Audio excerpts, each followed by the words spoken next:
3 rounds out the top 10 in Class 3A as we head into this 2024 campaign. Well, this rivalry between Clear Lake and Forest City, the longest one in the program's history. It's the 93rd time the Lions and Indians will meet on the field in a series that dates back to 1922. This will be the 75th consecutive year for this series. Clear Lake holds a 65-21-6 advantage, including last year's win 34-0, 52-19-3 since that series was renewed for this long stretch in 1950. Forest City, a new coach, Tyler Anderson. We'll hear from him in his first year as head coach of the Forest City Indians. Aaron Stengelin in his second full year, his first year with the interim tag taken off of his headline there. So it's 8-2 record last year. We'll talk with Aaron Stengelin as well coming up here in our pregame show. Starting lineups, the Lady of the Lake kickoff coming up right at 7 o'clock tonight. When we come back, Forest City coach Tyler Anderson joins us for pregame comments. You're listening to Clear Lake Lions football on 103.7 The Fox. Online at NorthIowaNow.com. This is Stacy Dunn, President and CEO of the Clear Lake Area Chamber of Commerce. We are proud supporters of Clear Lake Lions athletics and champions for local business. Discover all Clear Lake has to offer and stay connected with what's happening in Clear Lake at ClearLakeIowa.com. Go Lions! Clear Lake Bank and Trust is ready and waiting to help you build a better financial future. Visit ClearLakeBank.com today and be happier with your bank. Clear Lake Bank and Trust. Local ownership, local decision-making, and community reinvestment since 1934. Member FDIC, Equal Housing Lender. NIAC is proud to help support North Iowa athletes. Working hard and being part of a team is a great way to learn lessons for life. And learning is what NIAC is all about, beginning with high school juniors and seniors who can start building college credits now for free. Learn more at nyac.edu. Why is Keith Main's mind in the gutter now? Because he and his crew at Custom Seamless Guttering are installing gutter covers for customers. With fall comes leaves and debris clogging gutters and downspouts. LeafX is the solution. Call Custom Seamless 357-5959 for a free estimate.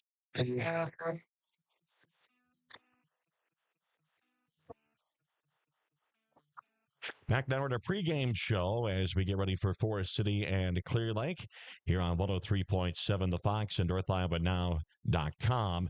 Tyler Anderson, the football coach at Forest City, joins us for pregame comments. Tyler, a graduate of Forest City High School and now coming back to be the head coach of the team. And maybe just, Tyler, first of all, talk about that, being able to take over the reins of your alma mater. Yeah, it's been very exciting so far, and it's a lot of fun for me to kind of come back to the part of the time that I played for. Out on the flip side of things, it's been a lot of fun. Very grateful for the opportunity. Talk about taking over this program and what you've been working on here in the first couple of weeks of practice leading up to this first game that you feel like you've needed to take care of. Just talking to the guys about playing every play as well as they can, respecting the game, not taking any plays off. I really appreciate energy and effort for anything, and I'm like, if we were great at that stuff, kind of great at the intangibles, X's and O's will take care of themselves, but just trying to get through to the guys that we want to be a team with every single snap and compete for, regardless of the scoreboard. What's great season long, we should come out there and well, looking at the offensive side of the football, you're starting at the quarterback position. I know you had a experienced quarterback that was leading last year's team, but kind of get us up to date on the quarterback situation. Talk about your quarterback, and also talk about the rest of your backs as well. Yeah, so we do return our starting quarterback from last year, Ty Dillevue. He was an all-district player. We bring back all 5 of our linemen, 2 receivers, and tight ends. So a lot of returners on the offensive side of the ball. A lot of guys who have been playing a year or 2 now and have quite a bit of the experience that it's nice to lean on them at times and stuff with the team. And then out of the back, Fagan and Peter Wilson, top 2 backs going into week 1. And 2 kids that, again, have been playing really well for us this fall. One's a senior, one's a sophomore. So we're excited about what those guys can do for us this fall. Talk about your offensive line. What's coming back for this year, and what have you been doing to build up that offensive line for the 2024 season? Just trying to change a few things up for them in the run game, make it simpler for them at times.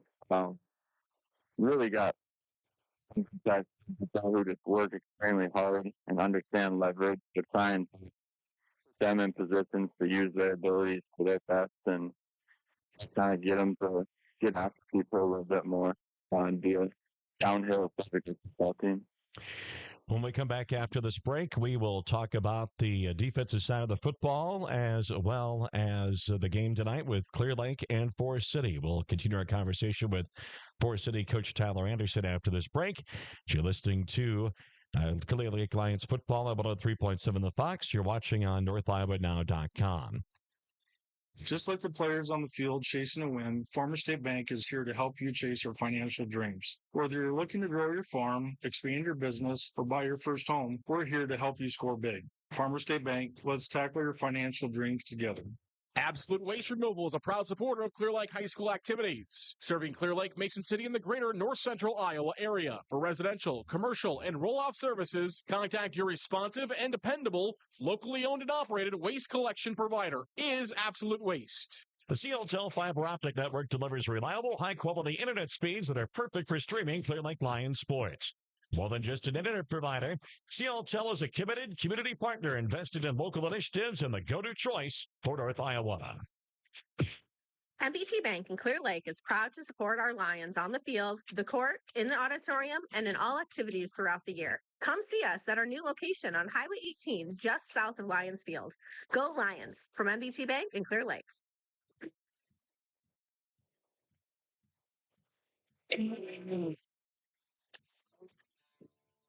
We continue our pregame conversation with Tyler Anderson, the Forest City coach, as we get ready for Clear Lake at Forest City tonight from Lions Field here on 103.7 The Fox at NorthIowaNow.com. Tyler, we talked about the offensive side of the football before the break, and give us your analysis extensively about how your defense will shape up this year heading into this 2024 season. Yeah, so kind of similar situation to offense where we do return quite a bit of experience. We did lose a little bit more from our defense. A couple of seniors that really accounted for a lot of tackles and some good defensive backs last year, but we're really confident with the guys that we have kind of filling those spots. I have my same D coordinator from last year, John Ferguson, so there's a little bit more familiarity there with that side of things, and you guys have just kind of been a little tweaks and stuff here and there, but there's a lot more continuity, so the guys aren't learning anything new. We just want to put them in situations to play fast and to take advantage of the offense in certain situations. Before we look at tonight's game and what you'll be expecting for tonight, maybe just look a little bit ahead in the future. Maybe just talk about your district that you'll get into here in a couple of weeks and what that will look like when you get these first couple of non-district games underneath your belt. Yeah, so obviously we start district play week 4. We open with Spirit Lake, who I believe they're ranked number 1 in some of the polls in 2A, and they made it to the Dome last year. So we're going to have a pretty good team over there, probably the favorite in the district coming in preseason. And after that, we feel really confident that we can play with everybody in our district if we stay healthy and continue to get better and better each week. Excited. I think we can be playing some meaningful football here in the week. And a lot of work to do before then as well. Well, let's talk about tonight's game. And first of all, obviously this rivalry between Clear Lake and Forest City is a long-sustained one. In fact, it's one of the longest continuously running football rivalries in North Central Iowa currently. And maybe just talk, obviously you have a unique perspective, former player in this rivalry and now a head coach of this rivalry. And maybe just talk about what this rivalry between Forest City and Clear Lake has meant to you through the years. Yeah, I've been telling the guys and the players all week, like, it's a team game, you know, whether it's over in Clear Lake or here in Forest City, both towns come out and support very well for this game. Like, it's going to be a great atmosphere. Week 1, we could have a beautiful night to play football and have some great energy. But it's a rivalry that kind of spans all sports. You know, we play each other in football and basketball and track and baseball, softball. So it's just a fun game, you know, when you get to compete against another school kind of across the board every single year, and the communities are as into it as they are, and it's not a very far drive for anybody. So it's a great atmosphere to play a football game. Well, Coach, tell us what you know about this year's edition of the Clear Lake Lions football team heading into tonight's game. So, no, understand that we're going to have a changing quarterback from last graduated one. They have a sophomore stepping into that role, so I know that will be different. And they do return a lot from last year as well. Obviously, Meyer and Smith and them who were some big playmakers for them, and then a handful of other guys. Just kind of get ready for the run in the past game on defense, and offensively just being ready for size and physicality that they have up front, especially in the box. But I just feel like every guy do things, and we know that they're going to be a well-coached team that executes stuff very well. They're not going to themselves out of alignment and probably best their last plays.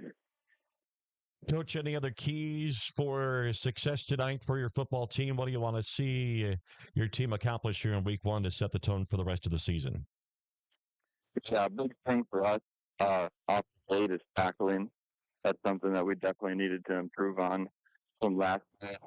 And then winning the turnover battle every single week. You know, if we can find a way to turnovers on defense, offensively, ball, you know, keep them to get down in the red zone. And then just staying ahead of the chain. You know, if we put into third and long situations, even second and long, not going to do a great situation, finding a way to put in second and in manageable downs and kind of play to the strengths of the team will be key for us tonight. Coach, we appreciate you taking some time out here in the pregame to talk about Forest City football heading into the 2024 season. We wish you the best of luck in tonight's game as well as the rest of the season. Thanks a lot once again. Thank you.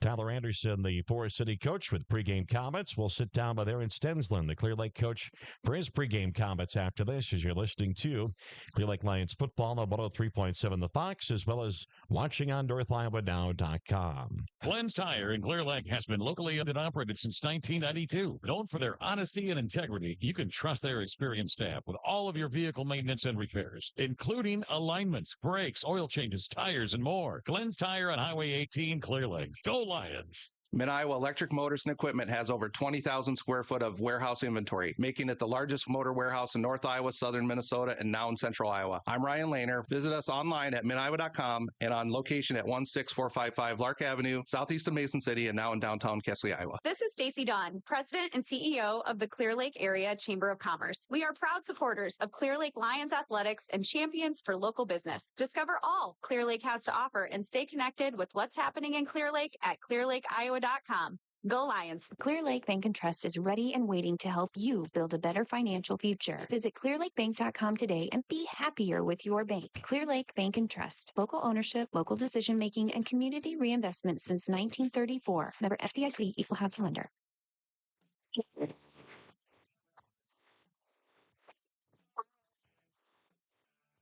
Lions football continues our pregame show here on 103.7 The Fox, live online as well, NorthIowaNow.com, as we sit down in the Lions locker room with head coach Aaron Stensland here at Clear Lake. And, well, Coach, just a quick look back at last year, and that 8-2 ball club had a great run, an unfortunate stop in the first round of the playoffs to a good Bishop Heelan team that we saw continue to go far in the playoffs as well. But, just in your mind, that first year that obviously you were at the helm, just talk about, that first year, and obviously it was a great start for you. Yeah. First of all, I just want to say glad to have you back. Thank you. I know everybody in the community and the program is excited to have you back and your voice back. So very excited to have that. So congrats on Thank that you. and having Thank it you. work out. So yeah, last year, um, is one of those things where it was a good lesson learned. I mean, like you said, Bishop Heelan ended up playing all the way into the state title game. So I think that's been a great motivator for our guys to know, you can't say, oh, that would have been us, but we know that maybe we were talented enough and playing well enough that we could have been in that spot had things worked out. So yeah, I mean, last year was a great foundational year for us. We had 11 great seniors. We're trying to fill those gaps still today of them being gone. But it was good for us to build, some good positive momentum coming into this year and have something to also work for. When you come up short of all your goals, there's always more work to be done. And we started right away. Actually that night, we met with the group that was coming back and had an opportunity to talk to them in the locker room about, okay, these seniors just set a pretty high standard. What do we want to do next? So that's kind of been the focus throughout the last 9 months. Well, you talk about kids that are returning. We'll hit that first of all. Obviously, people have heard Thomas Myers' name since the start of last season, and obviously the commitment to Iowa and whatnot. But of course, Titan Schmidt, a key man in your backfield as well, returning. Of course, Thomas on both sides of the football, and those two guys having them back are, I would assume, going to be key components of this ball club. For sure. Thomas Titan, been valuable players for several years, offensively and defensively, and then to have just kind of the anchors of the line back too, tackle, and center with Rich Meyerbun and Lewerke is fantastic. And there's, we could name a lot of guys that are coming back with a lot of experience, a lot of reps, a lot of game time, and all those things are fabulous. And like you said, Thomas Myers, always the name that's talked about, and but there's some other guys we've had that have made some commitments too. And I think really for them to get that done here at the end of summer has really taken some pressure off their shoulders. They're kind of done with the phone calls and the texts and the recruiting, and they're ready to just get to Lions football. And we're very excited for them. But we're also excited that they get one more year to play as a Lion, and we want to finish that job first before they're off to the next thing. Well, in that offensive line, you look at teams at the beginning of the season, coaches are always saying that's going to be the biggest work in progress, or I feel like you're saying is we've got a pretty good group of kids up there, we're experienced and that are returning as well that may have not gotten that varsity starting experience. Right. And when you look at the gunwing tee across the board, it's basically 6 linemen when you count the tight end. Right. And to have 4 of those guys back is fantastic. And what's been really, really fortunate for us and just happened to work out is the 2 guys we had to replace were the 2 guards that sit in the middle of a senior on each side. So they got a guy in each ear giving them the business and giving them the what for sometimes. So that's just been a tremendous help that they can turn quick and ask either guy on either side what they need to do instead of, a whole side needing to be replaced where, the communication could stumble as it works its way down the line. We got bookends there kind of, so to speak, offensively that can turn in and Big Richie that can turn out to talk to those guards, which has been just fantastic for us. The quarterback spot, obviously, is a spot that you're having to fill after graduation from last year, and talk about what we're going to see in the quarterback spot this year. Exactly. I mean, Cale Stephanie, wonderful player, great kid, did a great job for us last year, the last couple years. Jackson, if people remember, was starting to work his way into more and more of some of the packages we were doing. And by Webster City, we had basically kind of made those guys co-starters, and then had the unfortunate where he decided to try to knock Jackson Cherry in the helmet with his fist and broke his hand and missed about 14 weeks of football and basketball. But we're looking forward to what he can do. I think what people will see is it really opens up a new dimension to this offense with his feet and gives the defenses a little bit more to prepare for this year. When we come back, we'll talk about the Clear Lake defense, and we'll take a look at tonight's game against Forest City here at Lions Field. Back with Aaron Stensland, more with him, the Clear Lake coach, after this on 103.7 The Fox at NorthIowaNow.com. NIAC is proud to help support North Iowa athletes. Working hard and being part of a team is a great way to learn lessons for life. And learning is what NIAC is all about, beginning with high school juniors and seniors who can start building college credits now for free. Learn more at niac.edu. Why is Keith Main's mind in the gutter now? Because he and his crew at Custom Seamless Guttering are installing gutter covers for customers. With fall comes leaves and debris clogging gutters and downspouts. LeafX is the solution. Call Custom Seamless 357-5959 for a free estimate. Just like the players on the field chasing a win, Farmer State Bank is here to help you chase your financial dreams. Whether you're looking to grow your farm, expand your business, or buy your first home, we're here to help you score big. Farmer State Bank, let's tackle your financial dreams together. Absolute Waste Removal is a proud supporter of Clear Lake High School activities, serving Clear Lake, Mason City, and the greater North Central Iowa area. For residential, commercial, and roll-off services, contact your responsive and dependable, locally owned and operated waste collection provider is Absolute Waste.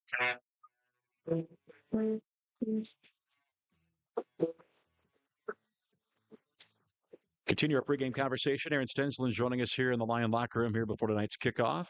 Lady of the Lake kickoff just moments away here from Lions Field, Clear Lake and Forest City, and here on 103.7 The Fox. And Coach, we talked about the offensive side before the break. Let's talk about the defensive side and how that is going to develop here through 2024, and what do you got coming back? Sure. We lose Jake Trineri, an all-stater at defensive end. He's off to Grandview. We lose our top tackler, Aiden Hartle, and then just some guys that did a great job for us in the secondary with Erbelding, Lefevre, Litzel. So actually, we're fortunate enough this year. We got about 80 guys, a little over 80 guys out. So we've got some great depth, and so people are gonna see some different packages tomorrow night. We've got a quick speed package, we've got a heavy package, we've got a mixture of things that Coach Mack can do with his defense. So it's going to be hard to say this guy's a starter, because depending on what we see every Friday, it's going to look different. Our defense will really look different, especially up front. But guys like Bunn, Richie, Lewerke, Inky's going to move. Blake Inky's going to move inside, and he has been an absolute terror on the defensive line for our big guys to block. So we're looking forward to seeing what he can do tomorrow night. Max Larson is bumped out from end. We got him back from that knee femur injury last year. He's looked fantastic. So our front can be powerful. It can be fast, ever changing. Linebackers we feel pretty good about. Gage is back in the middle. Gage Larson. We've bumped Sam Dodge down from safety to outside linebacker Will Forrest, one of the fastest kids in the state, ran on our 4x1, 4x2. We got Donnie Johnson, who got tons of experience with Caden Cavett out there last year at Sam. And then our secondary will be Titan Kerr to corners, and Jackson and Luke Furman at the safety. So that group has done an excellent job. There's tons of speed out there. I can tell you that. That's what we're probably most excited about, is just our ability to run to the ball. Special teams, obviously you had a very talented kicker in Kenneth Claybaugh graduate. And of course, punting was, you mentioned with Jackson McIntyre's injury, that, had some shuffles in your lineup as well. What are we going to see from special teams in the kicking chores heading into this season? Kicking was definitely a concern. Definitely worry when you lose an all-stater. Best kicker in the state. It's like, there's going to be some questions, concerns about, okay, what do we got? But Adrian Ross has taken over the kicking duties and has been fantastic. I mean, we knew he was talented, but not to this level. So it's going to be, again, some package deals. He'll do a lot of the extra point short field goals. And we got Christian Dunning, who's got just a powerful leg people will see. And, we kind of found out he's really honestly good from about 45 to 55 if we can wind him up and let him kick. So those guys will split kickoff duties as well, depending on situation. And then punting, you're going to see three guys, honestly, Christian Dunning, Theobald, and Mac, depending on what kind of package we're in. Again, we got tons of different packages this year, so it's just going to look different at a lot of times. I assume you won't put Mac in just to run fake punt. No. We've been working because we certainly talked about that a lot last year when he was available. So. Yes, he gives us that dimension to kick or throw. So does Trevor. He had the huge throw in the playoff game against Heelan, so he's got that ability too. And Christian, we're still working on that, but his leg is just so powerful that we're going to give him some chances to try to change field position for us. Well, this great rivalry game starts this 2024 season, Clear Lake and Forest City, and I know we've talked about it in the past with you and your predecessors, that it's great to have a nice rivalry like this. I think this is the 75th year straight for this game, which in the the era of district football you don't see happen. But it's great that the schools have been able, especially this close and this proximity of 2A and 3A, still be able to play this football game. Yeah, it's fantastic. I mean, I feel like when we play, it's always like a healthy rivalry. I mean, the kids get after it, but it's great. I mean, the kids know each other. We're close. I haven't got to know Coach real well yet. Brand new coach up there this year, so I'm sure we'll get to know each other here as the years go by. Seems like a great young guy. And I'm not sure about the rest of their staff, what the turnover there was, but I would think they've got to be pretty excited about their group and some of the pieces they got coming back. What do you know about them? We did not exchange any scrimmage films. That's just a choice Coach and I made. So, but I'm guessing, like people could probably guess about us, the heart and their soul offensively, I'm guess is going to be revolving around Dillavu at quarterback. I'm sure they've got some guys out there that are going to try to get the ball too quickly, like they did against us last year. Running game will be a little bit of a mystery. We've heard some names there in the backfield that they're working with. And then defensively, I guess, since I've known Forest City over 20 years, they've always come in some type of forefront. So we expect that if it's something different, we'll be ready to. But that's basically just a little bit about what we think we might know. Coach, as always, we appreciate it. We'll talk to you after the game. Dave will be down again to pick your brain after the game. So thanks again for joining us as always. Thank you. Appreciate the coverage. Aaron Stensland, the Clear Lake coach. As that's our pregame conversation, the Lady of the Lake kickoff about 10 minutes or so away. But first, give you the starting lineups. After this, you're listening to Lions football on 103.7 The Fox. The CLTEL fiber optic network delivers reliable, high-quality internet speeds that are perfect for streaming Clear Lake Lions sports. More than just an internet provider, CLTEL is a committed community partner invested in local initiatives and the go-to choice for North Iowa. MBT Bank in Clear Lake is proud to support our Lions on the field, the court, in the auditorium, and in all activities throughout the year. Come see us at our new location on Highway 18, just south of Lions Field. Go Lions from MBT Bank in Clear Lake.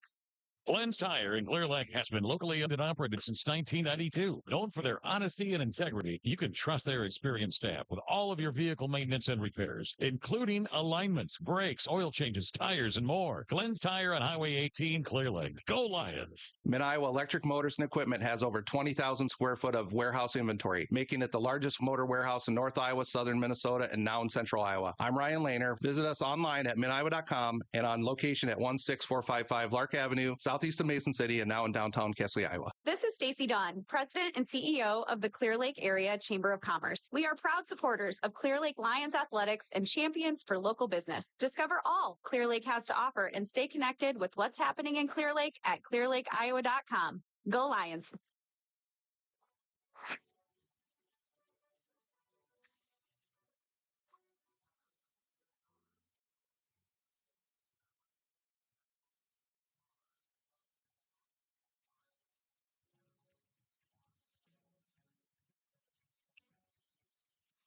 Time now to take a look at starting lineups as we get ready for Clear Lake and Forest City as we start the 2024 season here on 103.7 The Fox. North Iowa Now.com, as well as you can watch the game there as well as listen to live audio online.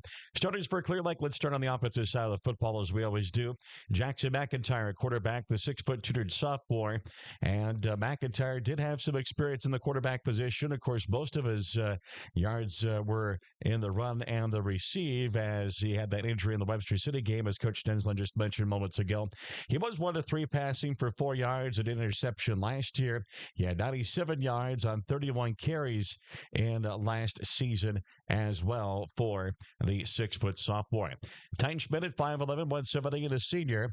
Schmidt, the leading rusher on the club from last year, 1,460 yards on 232 carries. And receiving wise, Tyne was 5 receptions for 93 yards. Sam Dodge at the wing at 6'1", 190, and a junior.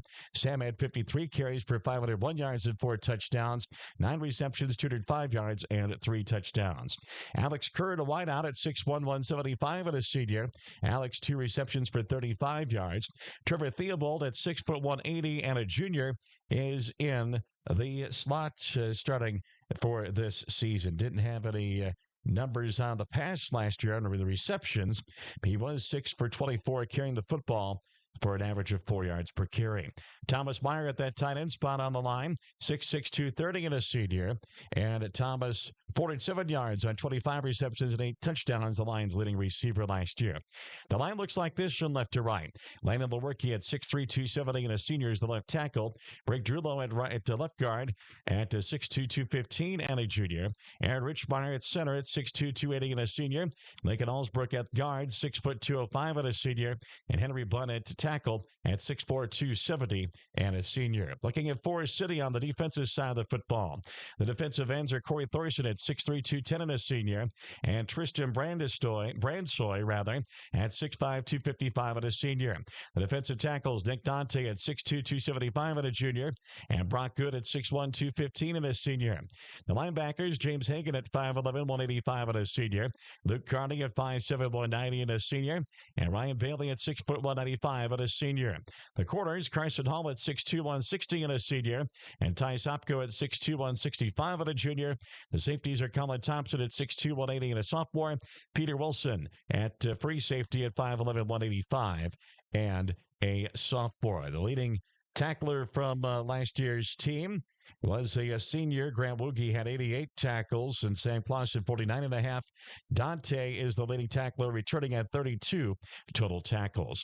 Let's now look at Forest City on the offensive side of the football, and they're led by experienced Ty Dillevue at quarterback at 6'2", 190 and a senior. Dillevue 99 for 215 passing for 12 and 10 yards, 8 touchdowns and 11 interceptions.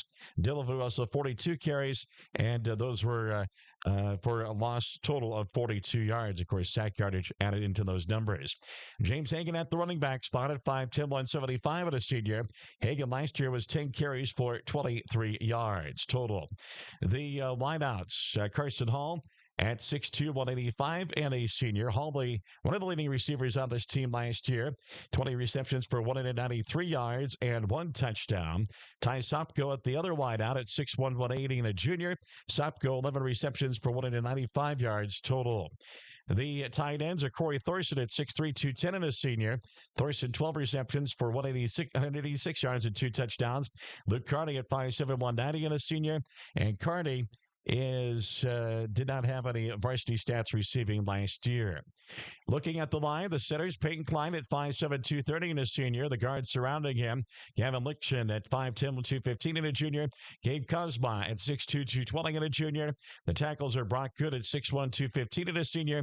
And Tristan Brandsoy at 6'5", 255 and a senior. Let's look at Clear Lake defensively at this point. And the defensive ends, Thomas Meyer at 6'6", 230 and a senior. And Max Larson at 6'3", 193 and a junior. The defensive tackles are Blake Enke at 6'5", 191 and a senior. And 6-foot Lincoln Allsbrook, he weighs 205 and he's a senior. The linebackers, Gage Larson in the middle at 6'3", 192 and a junior. He's surrounded by Sam Dodge at 6'1", 190 and a junior. And Dontrell Johnson at 5'10", 175 and a junior. The corners, Alex Kerr at 6'1", 175 and a senior. And Titan Schmidt at 5'11", 170 and a senior. The safeties, Jackson McIntyre at 6 foot, 200 and a sophomore. Luke Furman at 6'1", 165 and a junior. Aiden Hartle was the leading tackler on last year's team, the senior, who graduated with 56 tackles. Sam Dodge returning, the top returning tackler with 39.5, 38.5 for Thomas Meyer. Interception-wise, Dodge and Hartle and King Cavett had each one, as well as Dontrell Johnson. Luke Furman had 2 from last season. Looking at the special teams for Clear Lake, well, the kickers will be Aiden Ross as well as Christian Dunning. The punter, Dunning, Trevor Theobald, Isaac Broadley, and Jackson McIntyre are all available for punting duties. And for Forest City, they return experience in the special teams. Ty Sopko is the kicker, 15-21 on point afters, 1 of 2 on field goals, 3 touchbacks and 33 kickoffs. Ty Dillevue, the quarterback, is also the punter, 40 punts last year for 38.3 yards average. That's a look at your starting lineups. We'll get ready to go to Lions Field as we start the 2024 season. with Clear Lake and Forest City here on 103.7 The Fox at NorthIowaNow.com. Clear Lake Bank and Trust is ready and waiting to help you build a better financial future. Visit clearlakebank.com today and be happier with your bank. Clear Lake Bank and Trust. Local ownership, local decision making, and community reinvestment since 1934. Member FDIC, Equal Housing Lender. NIAC is proud to help support North Iowa athletes. Working hard and being part of a team is a great way to learn lessons for life. And learning is what NIAC is all about, beginning with high school juniors and seniors who can start building college credits now for free. Learn more at NIAC.edu. Why is Keith Main's mind in the gutter now? Because he and his crew at Custom Seamless Guttering are installing gutter covers for customers. With fall comes leaves and debris clogging gutters and downspouts. LeafX is the solution. Call Custom Seamless 357-5959 for a free estimate. Just like the players on the field chasing a win, Farmer State Bank is here to help you chase your financial dreams. Whether you're looking to grow your farm, expand your business, or buy your first home, we're here to help you score big. Farmer State Bank, let's tackle your financial dreams together. Absolute Waste Removal is a proud supporter of Clear Lake High School activities, serving Clear Lake, Mason City, and the greater north central Iowa area. For residential, commercial, and roll-off services, contact your responsive and dependable, locally owned and operated waste collection provider is Absolute Waste.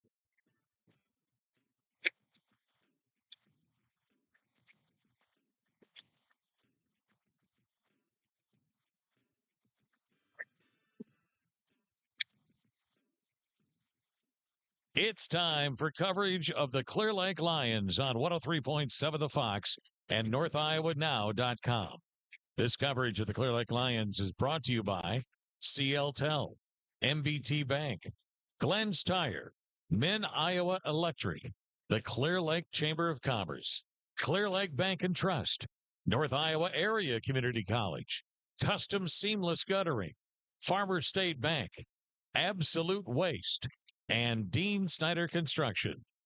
Now let's head to the field and join Dave Fritz and Bob Fisher. From Clear Lake High School as we start a new era of Clear Lake Lions football here, as the Lions and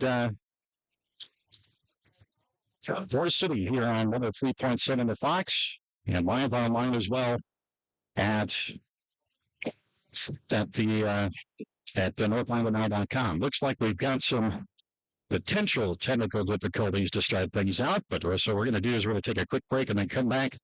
You're listening to Lions football here on 103.7 The Fox.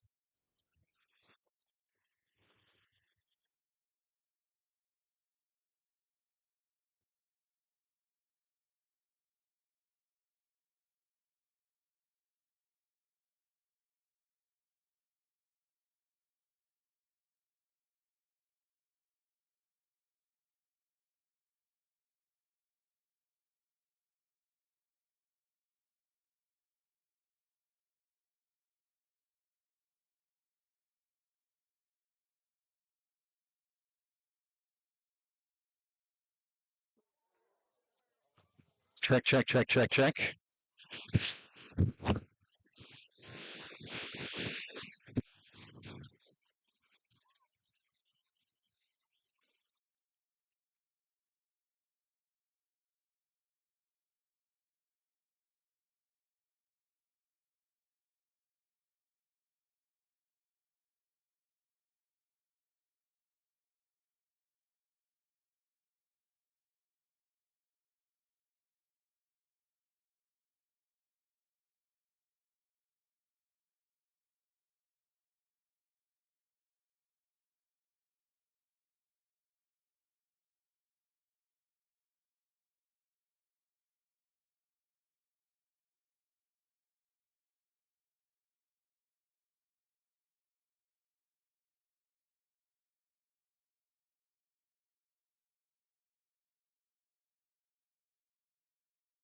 Tap 1, 2. There we go. I think we're on the air finally. Maybe a little bit low, but Lions football is on the air, we think. here on 103.7 The Fox and NorthIowa9.com. But let's still try to take a quick break here because I think we've still got some technical difficulties here. We'll be back. We'll try to play some spots and come back after this here on 103.7 The Fox.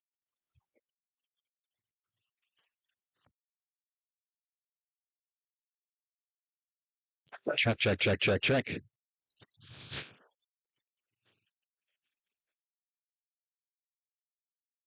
1, 2, 3, 4.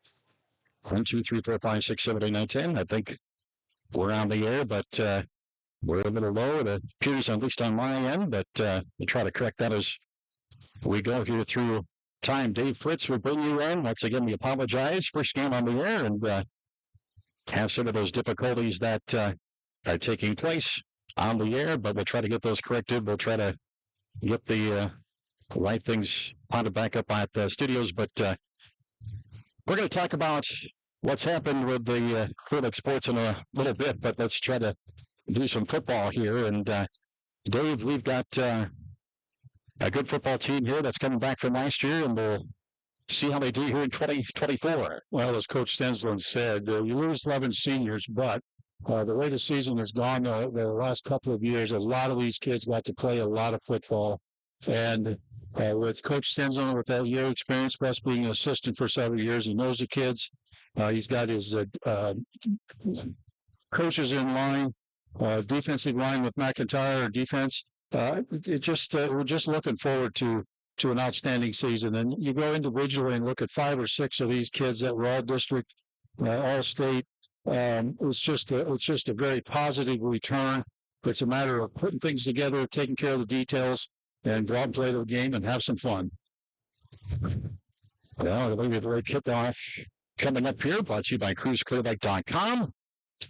As we have the Indians kicking off to Clear Lake.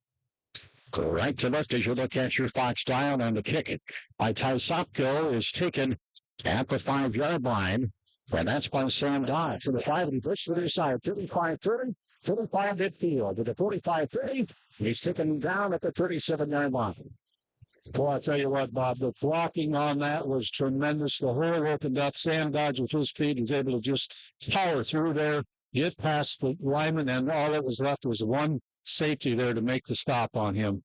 Just tremendous job by that kickoff team to do the blocking and open up that space for Sam. First and 10 at the 35.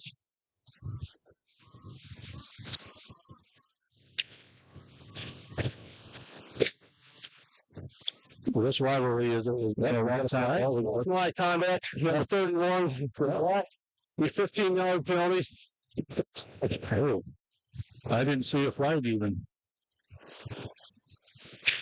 I did not either. So what it was, maybe was watching saw it, but I did not. The ball will be moved back to the 50. All right, we're still in pretty good field position here.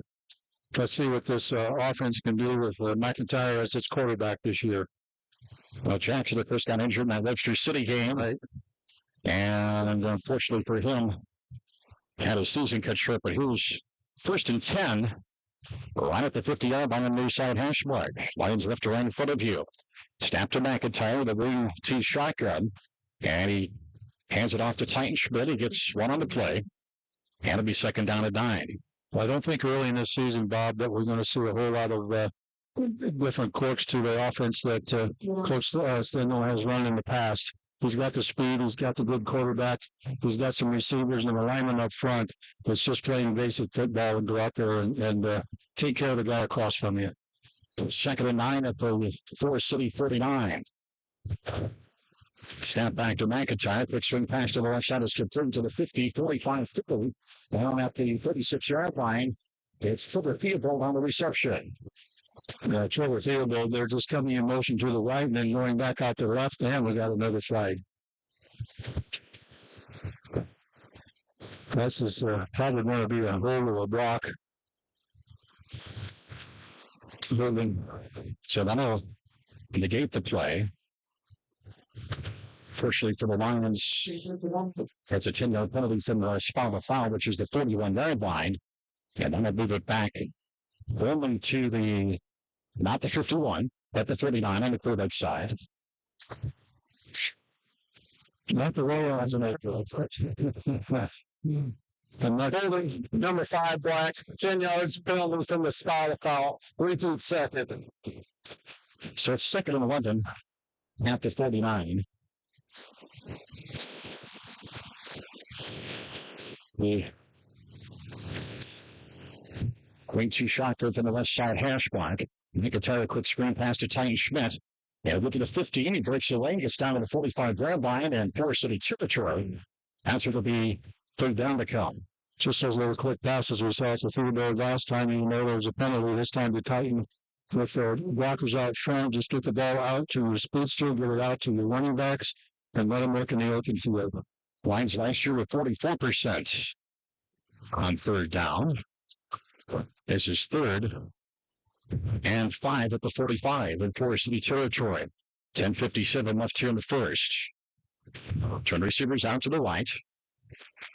Wing 2 shotgun. Wingman on the side of the line here on 3rd down. McIntyre. Quick swing pass to the right. Behind the line of scrimmage complete. And the 30 for field goal. 35. He cuts inside of the 30. He gets down to the 48-yard line. Well, another example. Get the ball out to your running back. This time field goal. Give him some space. Give him some open grass. And let him go down and pick up the 1st down. So the chains move to the 28. Where it's 1st and 10 from there. About one of the keys to those passes to the flat like that is getting the lineman out there to try to kind of control the linebacker so that the back is only one-on-one on the defensive back.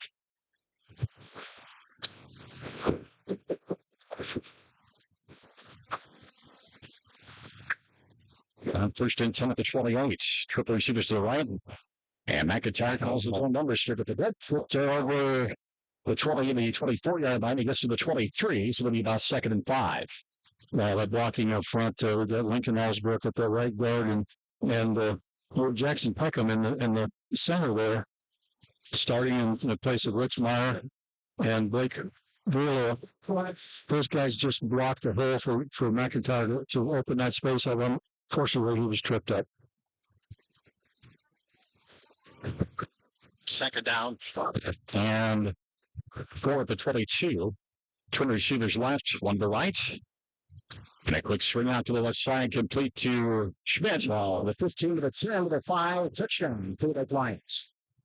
Those kind of plays, that corner on defense over there just cannot get out there fast enough to cover Titan with the speed that he has. Once he gets that ball in his hands, he can get up to speed in 3 or 4 steps, and that's what he did, and ran right past that corner into the end zone.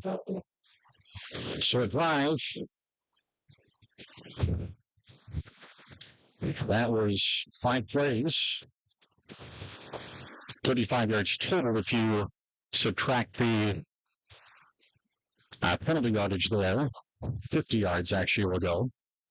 The extra point is up. And this time around it was Aiden Ross for the extra point that it's good. So it's 6-0 in favor of Clear Lake. And let's then try to play commercial, and that doesn't. We will come back after this, so we'll come back in. We'll see what we can do here on 3.75.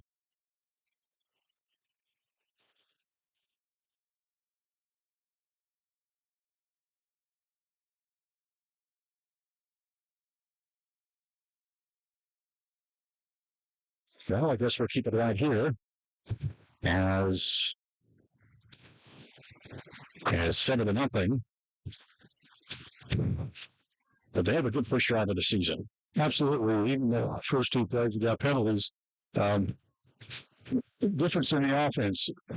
Most of the time, they're throwing at that quick pass out to field goal or out to Titan Schmidt out on the wing. Jackson did have a run up the middle, but just utilizing the speed and utilizing the athletic ability that Clear Lake has in that backfield.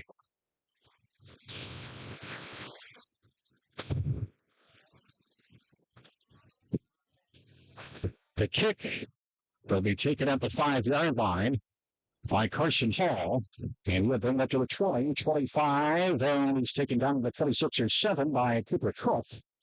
And he's first down and 10. Well, Cooper Cook did a good job there of grabbing the hold of him, and then several other young men in there on that. MJ Otto, number 84, Dre Stallman. Pretty good coverage, even though he got a couple yards on it. So we first down and 10 at the 27-yard line. And it'll be at quarterback for City Ty Dillevue. They will work out of the eye. Why not shoot side here on the first down play? There's a good look at line by Joe Dungy. And the Lions believe they have the football, but it's going to be down on the play. And it'll be second down. Blake Kenke just came in there and from his defensive tackle position, stepped right beside the blocker and met the guy head on to make the stop. Second and 9 at the 28. On the play.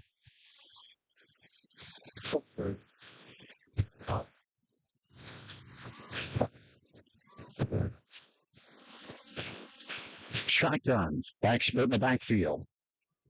Two receivers out to the right. Here's a swing pass out. And it's incomplete. Intended for the receiver on the right side. Carson Hall. It's they're down to come. Even though that was a quick pass out to the right side. Number 88, Thomas Myers, showing himself that he can get into that backfield very quickly from that right end position. They're down and 9 at the 28. Lions defensively held 70% of the time last year. Shotgun. See the set in the backfield on that street side here on 3rd and 9 to 28.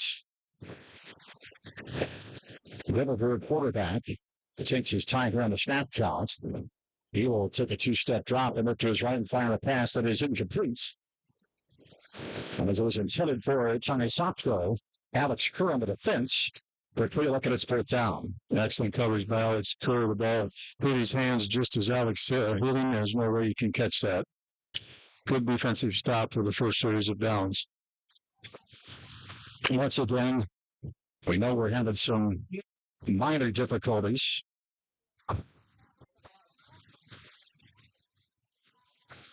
We apologize for that. There's Ty Dillevue, though. Patch. And there's a kick that's away for him to punt it at the 35-yard line, taken by the Lions by Trevor field goal. And from the 35, he gets back up to the 42-yard line. So that's where the Lions will have it. 1st and 10 for Clear Lake at the 42-yard line. With 8:16 to go here in the first.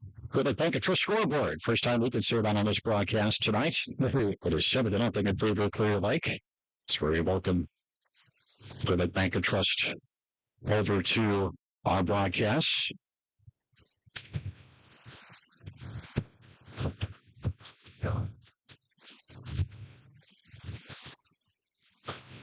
The shotgun. It's a pass to the right side of this complete. Intended for the tight end Thomas Meyer, but it's incomplete. Just a little bit high out in front of him. McIntyre had time to throw it. Just off target a little bit. Be interesting to see what kind of offensive scheme they come out the second series. First series, they threw a lot of quick passes out into the flat. McIntyre ran up the middle one time. This time trying to find Meyer down the right side. First and second down and 10 at the 43.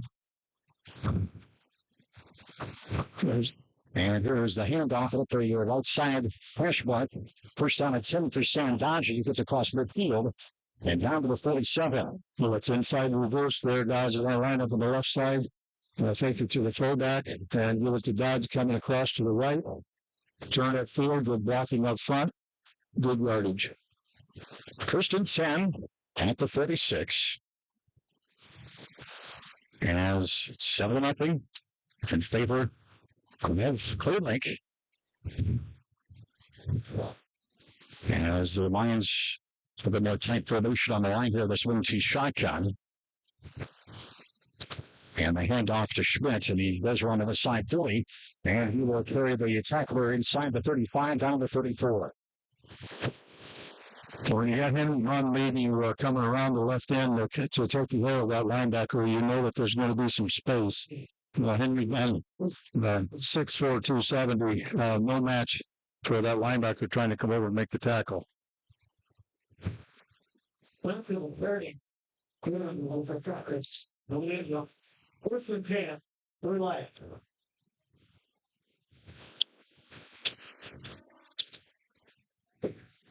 So first and 10 for 34. As the fake handoff, and actually here's McIntyre around the right side. He takes it to the 30, to the 25. He's looked through tackle 20, 15. Down the 2. He's down at the 9-yard line. Well, Jackson McIntyre just showed the athletic ability he has there. He got touched 2 or 3 times in the backfield. He just turned it, looked for a receiver downfield. He just turned it upfield and showed the athletic ability that he has. Oh, boy, we got a penalty. What? Another penalty. Come on. Well, this time, by the way, I've been thinking we've been having audio difficulties, and it's something that I'm doing on my end. So the audio is clear. Well, maybe the commercials are playing. I don't know. My wife said she could hear us. Okay. So. Illegal shift. Illegal shift. Penalty from the previous spot. Repeat first. Wow. Illegal shift. That's a 5-letter word. Yeah. Just making sure. Yes. Okay.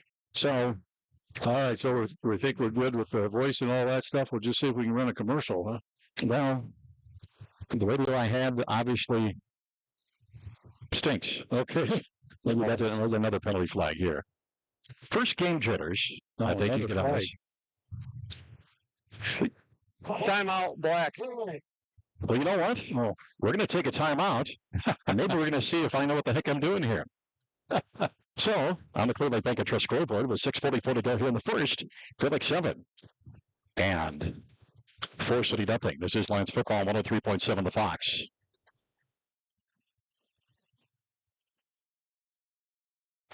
Well, the commercials aren't running, so I guess we'll just have to. Okay, we don't even have a. Well, I can make up stuff. Don't even have a script to go by doing. So let's do this. Just mention them. Let's try to do the opening that I tried to do at the beginning of the game. Okay. We're glad to be here on 103.7 The Fox, first of all. And obviously, a lot of things have happened in my life the last 3 months with changing jobs and everything. Dave Fritz is going to be the first interviewer as part of our CLTL halftime show. And Dave will have plenty of questions to ask, I'm sure. What I'll do is just share all the questions that I had gotten over those 2 or 3 months in the summer perfect. From the Lions Club, from the football club, from all our friends, social club. I mean, just what's going to happen? What's Bob going to do? I got a list of them. That's perfect. Back to action here. First and 15 after the penalty back at the 39-yard line. Crossblock action in the backfield is Dodge around the left side to the 35, and he gets down to the 33-yard line. Well, that crossblock inside handoff to the outside again, depending upon those linemen to get downfield and block. We have an official's timeout, an injured Forest City player, potentially. Oh, yeah, there is. Well, even though it's not the heat that we've seen the last couple of days, and actually this player's on the ground, we were blocked by Clear Lake players. Yeah, that last weekend was a little bit brutal. Heat and humidity when you have the end of August and have that kind of heat and humidity. Good thing we weren't playing football then. So the Clear Lake Bank and Trust scoreboard says 6:32 to go. Well, now that I got my headset on, this thing I'm monitoring, okay, the radio station within my ear, I know the commercials I'm playing for sure.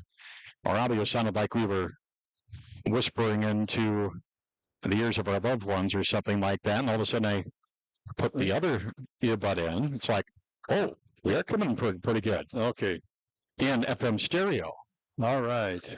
So now we just got to get the commercials figured out. Here we go, spinning the bells back at our studios, back at downtown Mason City. Thanks for him for some babysitting and troubleshooting tonight. back to action after the injury to the Forest City player. 2nd and 9 at the 33. Well, it's 2 wide to the right, 1 to the left. Left side hash mark here in the swing T shotgun style offense that the Lions have been using. Well, they got his McIntyre to his right, and he will keep it himself to the 30. That's a good block. 25, 23-yard line he stretches for before he's taken down by the Forest City defender. It'll be enough for a first down. You know, one of the keys to that success of that play was McIntyre was looking for Titan Schmidt and he was looking for Thomas Meyer. As they saw that he tucked that in, they turned around and blocked. And that's what gave McIntyre the room to run to get that first down. But that's heads-up football. That's knowing you're not going to get the ball and what can I do next to make this play successful. 1st and 10, right side hash mark, 23-yard line in Forest City territory. 2 receivers to the right, wingman left side of the line here in the wing T shotgun. Snap back to McIntyre. He hands off to Schmidt, who tries to roll the left side. He slips out of one tackle. Now he comes back to the other way. 25, 20, 15, 10, and gets around the defender, down to the 5, down to the 4-yard line. It's going to be marked at the 5, but a nice job by Titan to keep that momentum going after that first attempt to tackle. Well, Forest City defense has to be conscious that they do not want Titan to get to the outside, because if he gets out there, he can show his speed. And Titan recognized that very quickly, stopped, came clear across the field, off to the right side, and just moved it down close to the goal line, on the 5-yard line. 5:35 to go here in the first. Lions trying to add on to the 7-0 lead on the Clear Lake Bank and Trust scoreboard.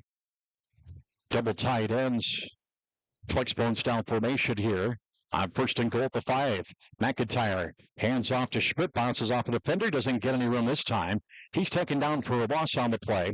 It'll be 2nd down, as on the tackle was James Hagan, the linebacker, jumping into that line. Well, it looked to me like the lineman on that just had a slant to the left, and they just tried to shoot into that gap, and that's exactly where Titan was going to go, and there was just no place for him to go. Flexbone again. McIntyre and the shotgun here at 2nd and goal back at the 7.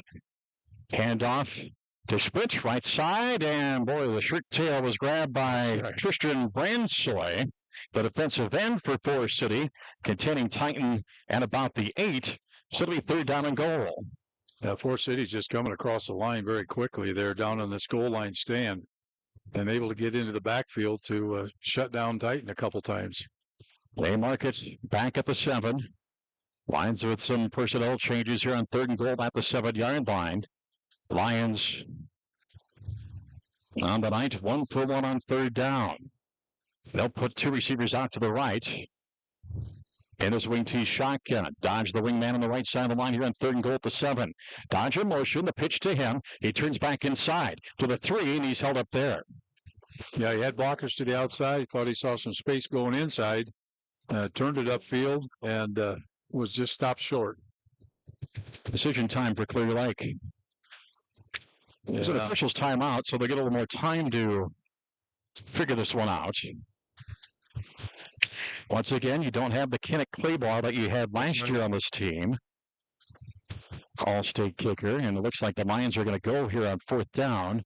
My coach did talk about Dunning and Theobald, how they've done a pretty good job as Ross and Dunning as kickers. But when you're up 7-0, been able to move the ball, go for it. Lions converted 40% of the time on 4th down last year. Here's 4th and goal for 3. The pitch to Dodge around the right side. He's into the end zone. Touchdown.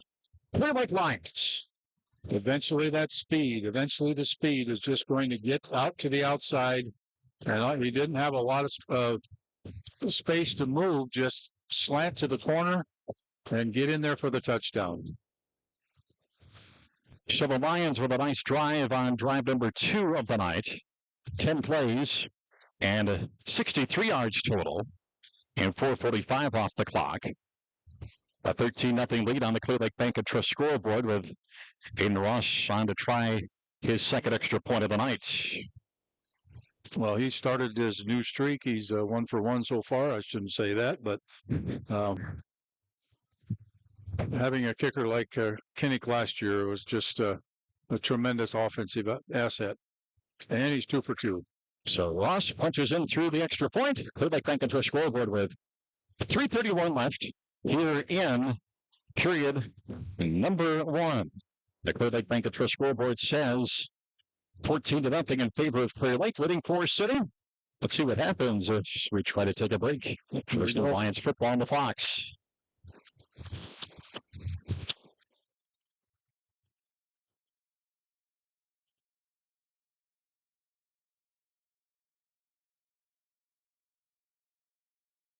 Well, the one thing that we will make up those spots at some point in this broadcast, but there's is 14-0. Got to be a fix. It's just figuring out what it is. It's new. It's new. Our sponsors, the majority of them coming over from our days at Brand X. Well, I think that just shows the support that Clear Lake has for its athletics. Yes. Those sponsors, several of them that were sponsors said, boy, as soon as you find out, let me know, because they certainly want to support the Clear Lake athletics and the great support for you too, Bob. And we both saw a lot of people when we went down to make our trip to the concession stand and stop us and say thanks, and we greatly appreciate that, including Mayor Nelson Crabb, Dave Sunken, longtime scoreboard operator. Ross's kick is a ground ball, touched at the 25, picked up with the knee, at the 12, about the 22 by Ryan Eastfold. So it'll be 1st and 10 for the Indians from there. Well, here comes the Clear Lake defense again, able to pretty much put a stop to anything that Forest City has tried on offense so far. And we'll see what the Indians come out with here in this series.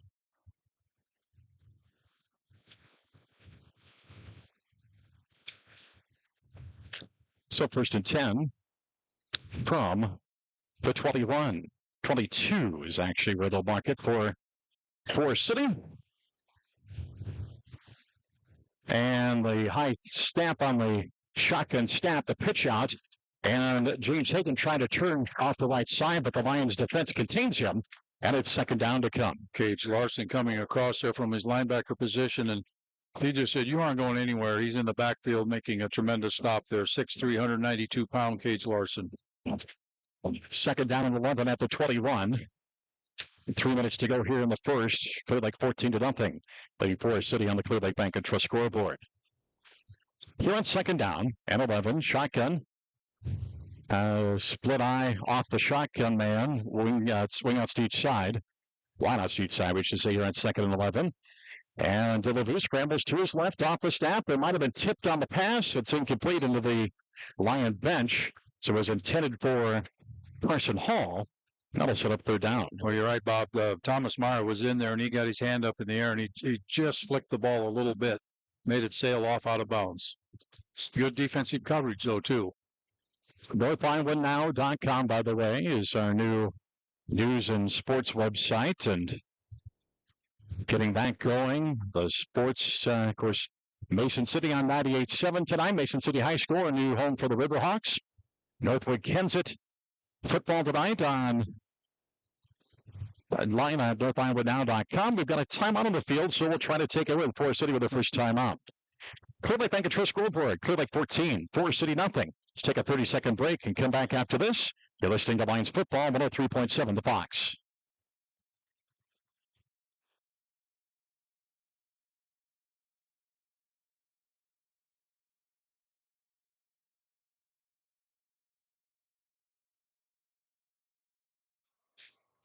And Harry was not able to figure it out, so I feel a little bit better. Oh, that's somebody that's been a long-time staffer. Harry O's back there. Harry Springman's back at our 103.7 The Fox studios tonight. Appreciate him taking his time out on his Friday night to troubleshoot, and that's why we had him there to work us through this first game of the season. So, well, thanks, Harry. Been listening to you on the station. You've been talking about Bob coming on board for quite a while now, and we're just excited and happy to be here. Forest City After the first time out, comes out with two wide to the left. Shotgun with a single set in the backfield here on 3rd and 11 at their own 21 on the right side hash mark. Stepping back to pass, Dillaboo straight through the middle, incomplete. A little bit too tall for the intended receiver, who was Ryan Bailey, and that'll be 4th down now. Yeah, and he had to try and throw that ball as quick as he could because 64 was in there, Houston Paul. He was in there kind of in his face. He had to throw it very quickly, and the receiver just wasn't ready. Trevor Theobald. Luke Furman back deep for the Lions. Here on 4th down and 11 at the 21. Dillaboo back at his 10. And the kick is a wobbly line drive that bounces at the Lion 40. Lions are just going to let that one roll dead as it goes to the 36-yard line. So the Lions will start from there at the 36 in their own territory. Clear Lake Bank and Trust scoreboard says with 2:27 to go here in the first, it's Clear Lake 14 and Forest City nothing. Good decision there by Luke Furman to let that bouncing ball go. And it's a line drive like that. And that football, you just don't know where it's going to bounce. You just got away from it and let the offense come in and take over. 1st and 10 at the 36 on the left side hash mark. Lions left to right. As you're looking at your 103.7 the Fox dial, online as well at NorthIowaNow.com. Two wide to the right. Wing T shotgun, man in motion is Theobald from right to left, but he comes back out to the right, but McIntyre's going long, and it is complete, and out of the hands of Alex Kerr. It's incomplete, and it's 2nd down to come. Well, Alex Kerr was open down the field. He was looking inside for the ball. It floated to the outside a little bit. He just could not get turned around quick enough. McIntyre gave a little bit of a fake to begin with to give Kerr a chance to get downfield. They'll connect on that at some point. 2nd down and 10 at the 36. Lions have outgained Forest City 115-0 so far here in the first quarter. And they have the 2 touchdowns on the board as well. 14-0. Here with 2:21 to go in the first. Shotgun. Actually, wing T shotgun. Twin receivers to the right. Whistle.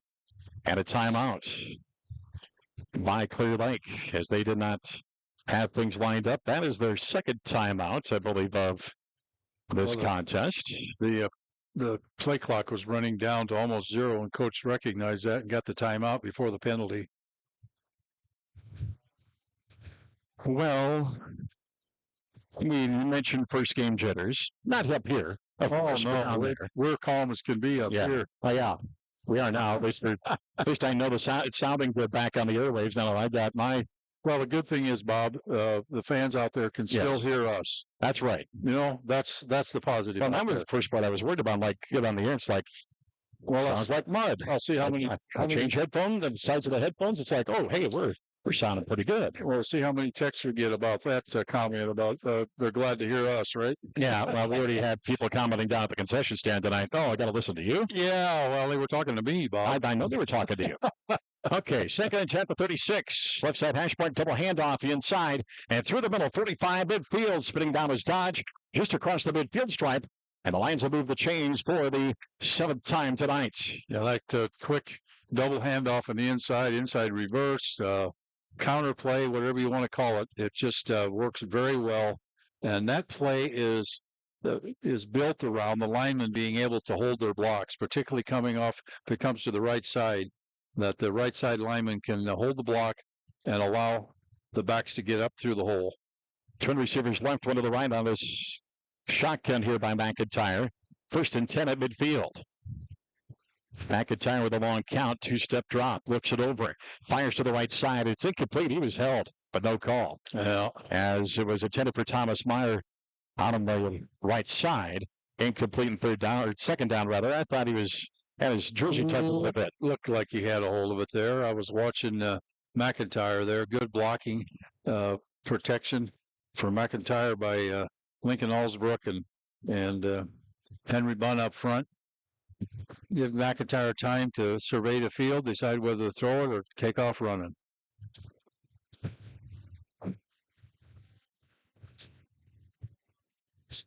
Second and 10 at the 50. On the Lion forehead, on the logo on the field. Multiple receivers, but McIntyre is going to go straight up the gut.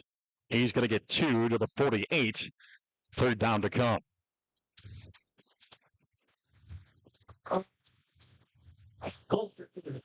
Yeah, just not a much there up front. Those inside linebackers for Forest City, I'm sure they're keying on McIntyre, and they know he likes to run that up the middle type of play, just holding their space and waiting for him to get there. Lions 1 for 2 on third down tonight. Here's 3rd and 8 at the Forest City 48. Twin receivers right, one to the left. McIntyre in the shotgun takes the snap and rolls to his right.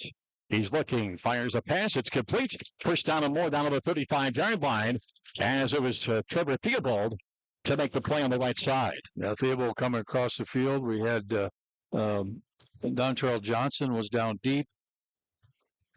Bob, I need to give a shout out to Jackson Peckham stepping in there, playing that center position. I've been watching him some. He's holding his blocks. He's holding his own inside there. That's an excellent job by him, a sophomore, 6 foot, 200-pounder coming in there in the place of Rixmeyer tonight. 1st and 10 at the 34 on the right side hash mark. Twin receivers left. Wait to shotgun in the backfield. As the handoff, Schmidt dances through one defender, the 30 to the 25. He's taken down from behind by Tristan Brandsoy, and it will be just shy of the first down marker. Well, good blocking again. Henry Bunn actually pulled to the left that time to pull the linebacker over and gave the running back some space to run. 2nd and 1 at the 25. Right side hash mark. Twin receivers to the right. One to the left. McIntyre. 5 steps behind center. Handoff straight up the gut for Titan Schmidt. He trips up. He gets down to about the 22, but that's good enough to move the chains. Just enough space in there. No good blocking up front to give him some space to move forward to pick up the first down. Well, Titan heading into the season definitely was within reasonable margin to be in Ryan Mullenkamp's rushing record career, but we'll talk about that when we come back as we are at the end of the first quarter. At the end of the first quarter, the Clear Lake Bank and Trust scoreboard says Clear Lake 14 and Forest City nothing. You're listening to Lions football on 103.7 The Fox, watching online at NorthIowaNow.com. We'll be back after this 30-second timeout.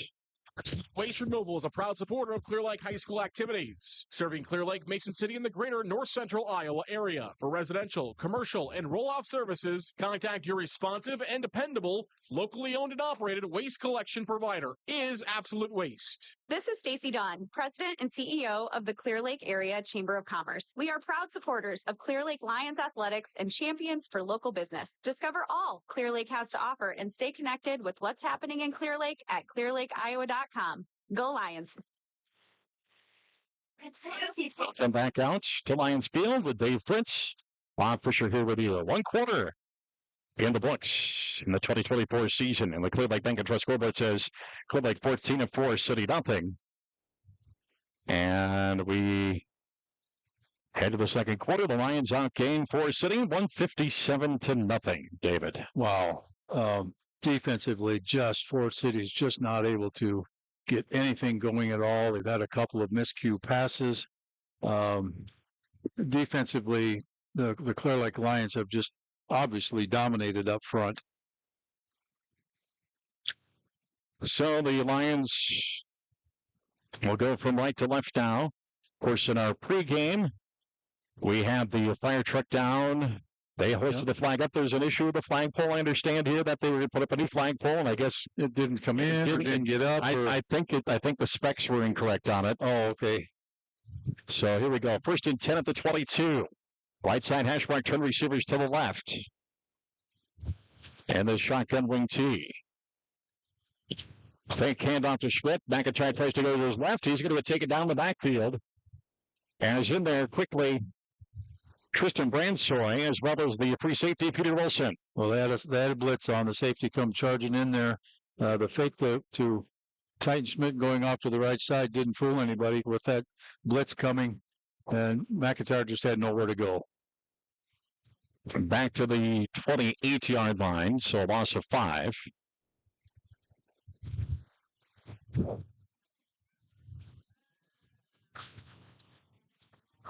And it was second down and 16. Shotgun, and it's Schmidt up the gut. He gets inside the 25 to the 24. You know, Titan takes that handoff to the left and takes a quick jab step and takes off to the right side, and it's intended to go to the right side, trying to keep the linebackers to shift over and make some space. Third down and 12 at the 28. Lions 2 for 3 on third down tonight. And a fumble on the play, and let's see. We still are fighting for the football down there, but it's going to be coming up with it. Lincoln Allsbrook. Yeah, Lincoln got it on it right away. And now it's fourth down again. That's, you know, you're kind of in no man's land here. You just will go for it. Lions 1 for 1 on fourth down, but that was in close territory.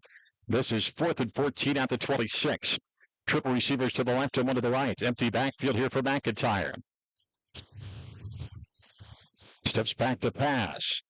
And he will scramble on. Now fire a pass. It's tipped in the air. It's incomplete. And the Lions will turn the ball over on downs. That was Go ahead. That was intended to be a screen pass to Thomas Meyer down through the middle.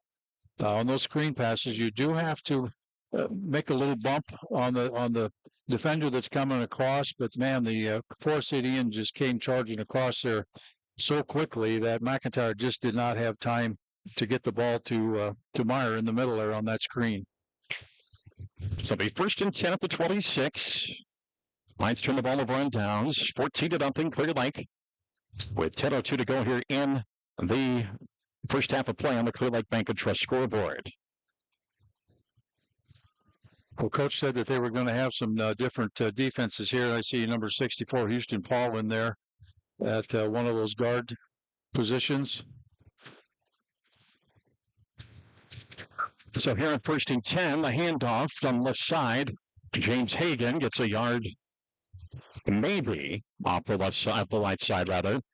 Every second down. Not much room there. Number 69 in there, Henry Bunn, along with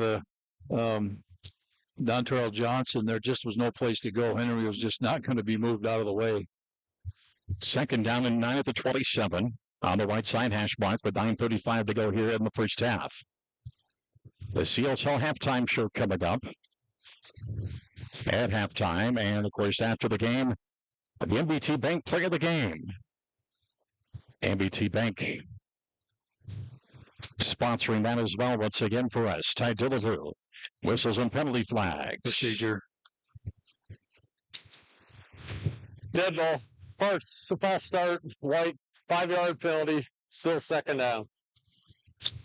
Coach Tinslin talked about McIntyre having a couple of different defenses there. He called it the quick speed and the heavy package. This looks to me like the quick speed because Drew Enke's in there at a guard position, down on all fours, trying to shoot the gaps, trying to get in through the middle. Of course, you still got Henry Bunn there, and he's probably called the heavy. Yeah. And the 33 is out there also, Max Larson. 2nd and 14 after the penalty at the 22-yard line. First infraction for the Indians tonight. And if he wants to go along left side, it's incomplete. Oh, they throw the flag. You're going to say Tyne Schmidt with the bump of Carson Hall, so we're going to get pass interference, it appears. Well, he was running right with him. Didn't see because they were running down the field. He may have had his hand on him, but apparently the official thought that was the case. But he was right on tight with him. Officials conversing. Let's see what the call actually is here once we get it from the referee. I don't think we got the audio explanation, but he did sing a pass interference. Yep. Maybe we'll get it after the Indians decide what to do on the play. Yeah, should be a 15-yard infraction and give them a first down. Here's the game. Pass interference, defense number 25. 15-yard penalty from the previous spot. results in a first down. And that's the important part, and that a lot of people think that's an automatic first down penalty, but that is actually a That's right. 15-yard straight mark-off. This happens to put it in first down territory. First and 10 at the 37 on the right side, hash mark for Forest City. 8:43 left here in the first half. 14-0 Clear Lake on the Clear Lake Bank and Trust scoreboard. Dillaboo, high snap, but he controls it straight up the gut with Grange Hagan. He may get one or two up to the 38 before being taken down by, let's see here, number 69, Henry Bunn. There you go. Henry Bunn. He's in there along with 33. Max Larson. Those guys inside are tough. Bunn there at that left tackle. We got 56 in there. Lincoln Allsburg. Lincoln. Second and 9 at the 38. 1 yard gain for Hagan.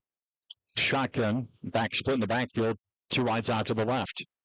Here on second and 9. Man in motion, but here is Sopko passing on the left side. It's incomplete. And Dillaboo, pardon me, not Sopko. Sopko's the wide out. Carson Hall is the intended receiver on that play. The pass from Dillaboo is incomplete, and it's third down. Number 22 out there, Carson Reiser, sophomore wide receiver and defensive back, 5'11", 165. A good job of coverage there. So third down and 9 at the 38. Forest City 0 for 2 on third down tonight.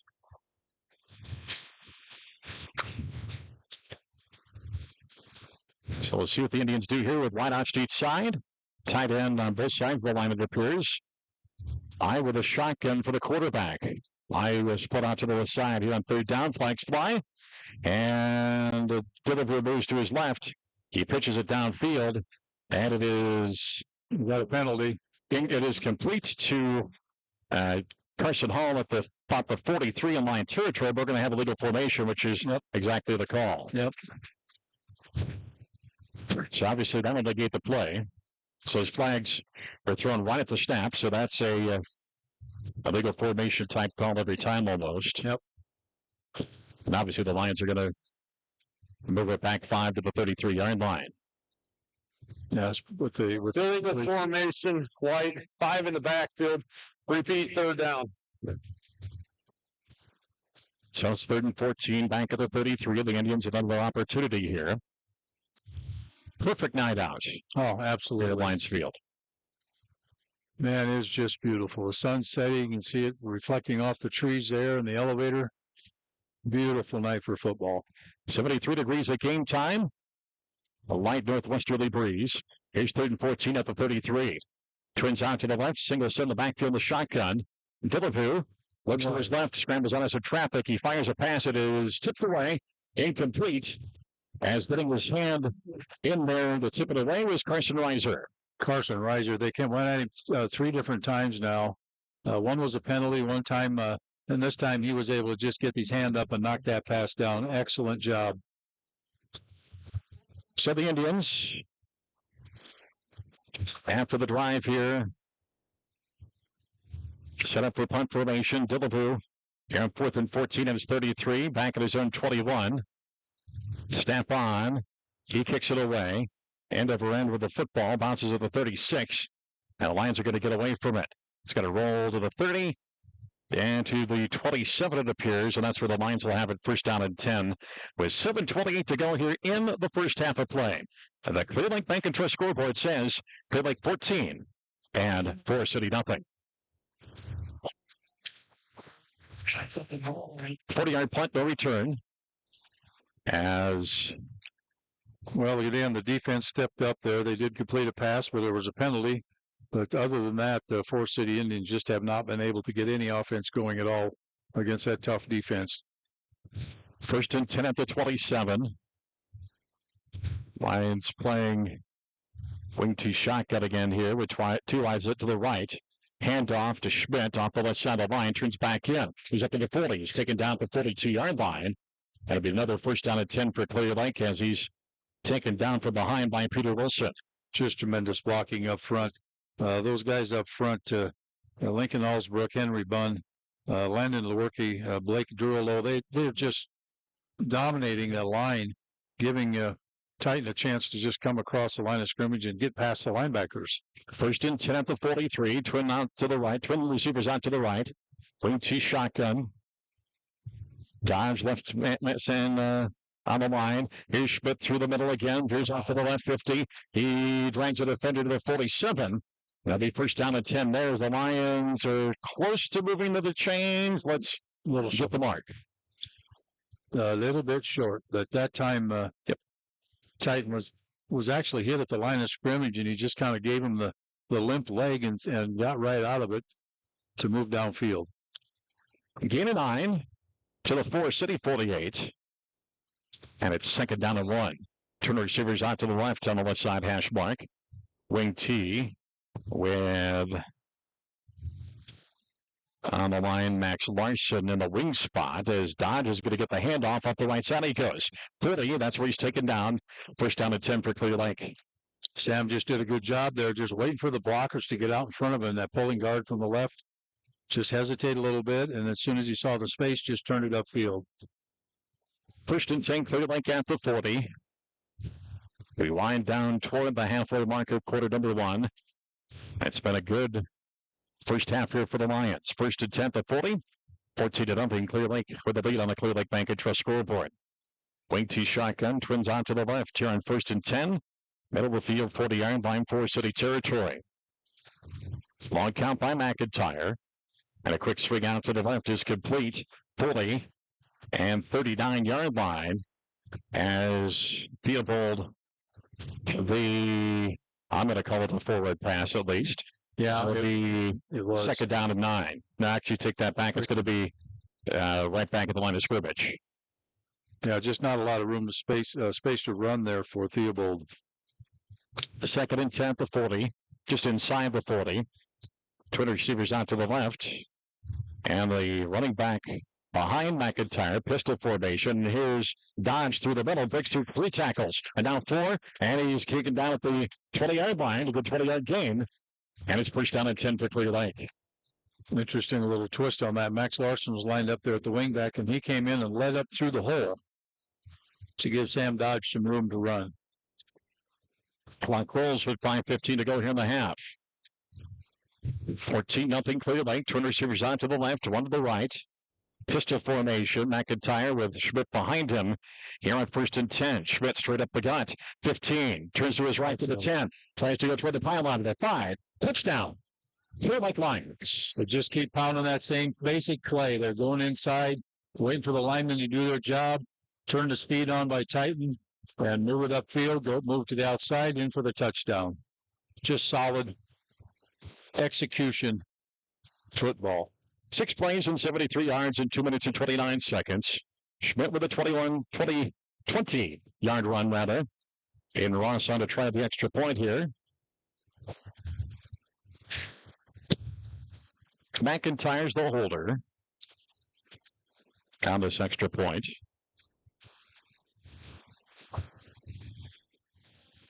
Snap back is on. The kick is up. And Ross, nice Lions drawing. He's 3 for 3. Awesome. Time on the field. 4:59 to go here in the first half. Clear Lake Bank and Trust scoreboard says they're at 21.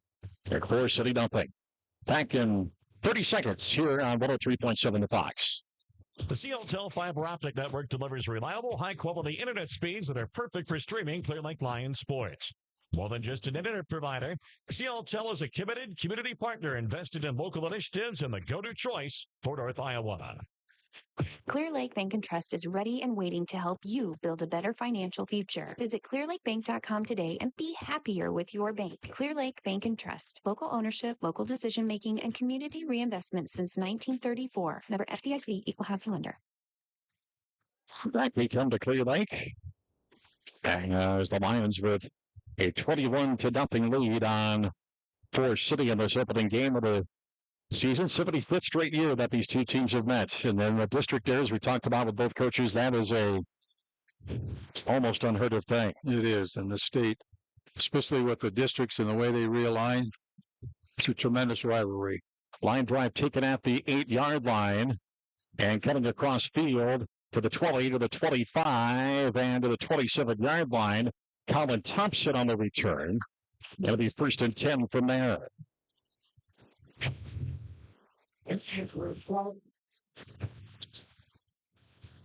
Forest City has not been able to move the football very much tonight on this Lion defense.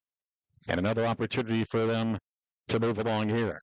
Well, they had 0 yards in that first quarter. I don't think they picked up many so far in the second quarter. The defense has just been able to shut them down. First down, 10 to go at the 27-yard line for Forest City on the left side hash markers. They move left to right in front of us. Ty Dillevue, quarterback, has a man to his right of the shotgun. Wideouts 2 to the left from the left side hash mark 27-yard line. High snap and a quick swing backwards out to Dillevue to Sopko around on the left side. He's taken down behind the line of scrimmage at the 25-yard line. It'll be second down. Excellent job there. Meyer out there just waiting for him to make his move, and came up and made the tackle. 2 other Lions out there to assist. Just good defensive position, waiting for him to catch it and make the tackle. Second down and 12 at the 25. Forest City has 2 timeouts left if they want them. But we've got a timeout by Clear Lake as they set up incorrectly defensively. So we will step aside as well with 4:16 to go here in the first half. The Clear Lake Bank and Trust scoreboard says Clear Lake 21 and Forest City nothing. Back in 30 seconds. You're listening to Lions football on 103.7 The Fox. Watching on NorthIowaNow.com. Back in 30 seconds. Why is Keith Main's mind in the gutter now? Because he and his crew at Custom Seamless Guttering are installing gutter covers for customers. With fall comes leaves and debris clogging gutters and downspouts. LeafX is the solution. Call Custom Seamless 357-5959 for a free estimate. Just like the players on the field chasing a win, Farmer State Bank is here to help you chase your financial dreams. Whether you're looking to grow your farm, expand your business, or buy your first home, we're here to help you score big. Farmer State Bank, let's tackle your financial dreams together. 21-0 Clear Lake with a lead. 4:16 to go before half. An exciting CLTL halftime show coming up for you as Dave Fritz is going to interview the man of the day. I'm not running for president. Well, unless you want to write me in. It could be I right. just did something I shouldn't have said on the radio. But anyway, here's a pass out to the right side. It is complete. 30 and 32-yard line to Carson Hall. He is shy of the first down by about 5 yards or so. It's 3rd and about 5 or so. Well, that's one of the few passes that Forest City has been able to complete. Just a quick rollout to the right, quick pass, good coverage, but good throw, too, by Dillevue. 3rd down and 5 at the 32. Forest City 0 for 3 on 3rd down tonight. So we're down to 3:45 left here before halftime. And there'll be twin receivers out to the left. Split with the backs, split eye with the backs with in the middle, Dillevue in a shotgun formation or pistol, depending on your perspective. And the pass left side complete, but not even close to the first down. It's a quick hit out to the left side for Ty Sopko. There's only the 34, and it'll be 4th down to come. Yeah, he was only about a yard or 2 deep, and he needed about 4 or 5 yards to get the first down. Just not enough. Gain of 1, 4th and 4th to 33. Of course, Dillevue, the quarterback, also the punter here. So you always have to watch on this type of a situation on 4th and 4, especially with this juncture of the ball game down 21-0. And he'll kick it away, though. And a fair catch asked for, but it's going to be bouncing at the 34 and roll to the 30 and roll dead at the 25-yard line. So it'll be 1st and 10 from there for the Lions of Clear Lake with 2:45 to go here in the first half of play. And the Clear Lake Bank and Trust scoreboard says Clear Lake 21 and Forest City nothing. So the Lions, what can they do here? 2:45, no timeouts. Well, I think you just play your basic football. They've been running the ball well, good blocking up front. You might want to take a shot or two once you move down the field a little bit just to see if you can throw the ball. Just run it at them. The Indians barely just got a 12th man off in time on the far side of the field. And straight up the gut with Titan Schmidt. After the snap of the football, it'll be 2nd down and about 5 to come. Run knows the football around the 30. And the Lions quickly up to the line, but there's no timeouts. So 2:27 to go here in the half. Shotgun, twin out to the right here on 2nd and 5. McIntyre rolled out to the right side. He looks. He wants to fire long to the right side. It is incomplete. Once again, in and out of the hands. Might have gotten tipped a little. Yep, out of the hands of Sam Dodge. It'll be third down to come. Well, Sam Dodge is going downfield. He had to slow up a little bit. That gave the defender a chance to catch up. Ball hit Sam's hand, but just at the right time, the defensive back was able to knock it loose. 3rd and 5 at the 30. Lions 2 for 4 on third down tonight. Now it's just a matter of getting the first down. Wing T shotgun with Twins out to the right here on 3rd and 5 at the 30. McIntyre hands off to Schmidt. He hands back to the wingman through the middle. 35-40. 45 midfield. First down and more. As to the 49-yard line as Dontrell Jackson in that wing spot this time. Dontrell just comes flying through there on a good inside reverse. A counter play. Had a lot of space to run. Good run by Dontrell. 2 minutes, 2:03 actually to go. Now it's 2 minutes as they roll the clock after setting the chains. Wing T shotgun again with Twins out to the right again here on 1st and 10. At the Indian 49. Double handoff again. Same play. Dontrell Johnson's contained this time. So he gets to the 47 and sets up 2nd and 8. Just running it to the opposite side to see if it was there. It wasn't. Come back and just come after him again. Gain to the 40. We'll call it the 47. 2nd and 8. Trips out to the left, one to the right. Empty backfield here on 2nd down. The clock winds down. McIntyre looks to his right. Line drive pass is complete. And juking and driving across the first down marker and more to the 33 is Sam Dodge. You know, Sam Dodge, once he gets in that open field, it's difficult to tackle him one-on-one. He's just so quick on his feet. He was able to just take a jab step, a hop to the left, and get past the first tackler. 1:17 left on the clock as they set the chains and roll the clock.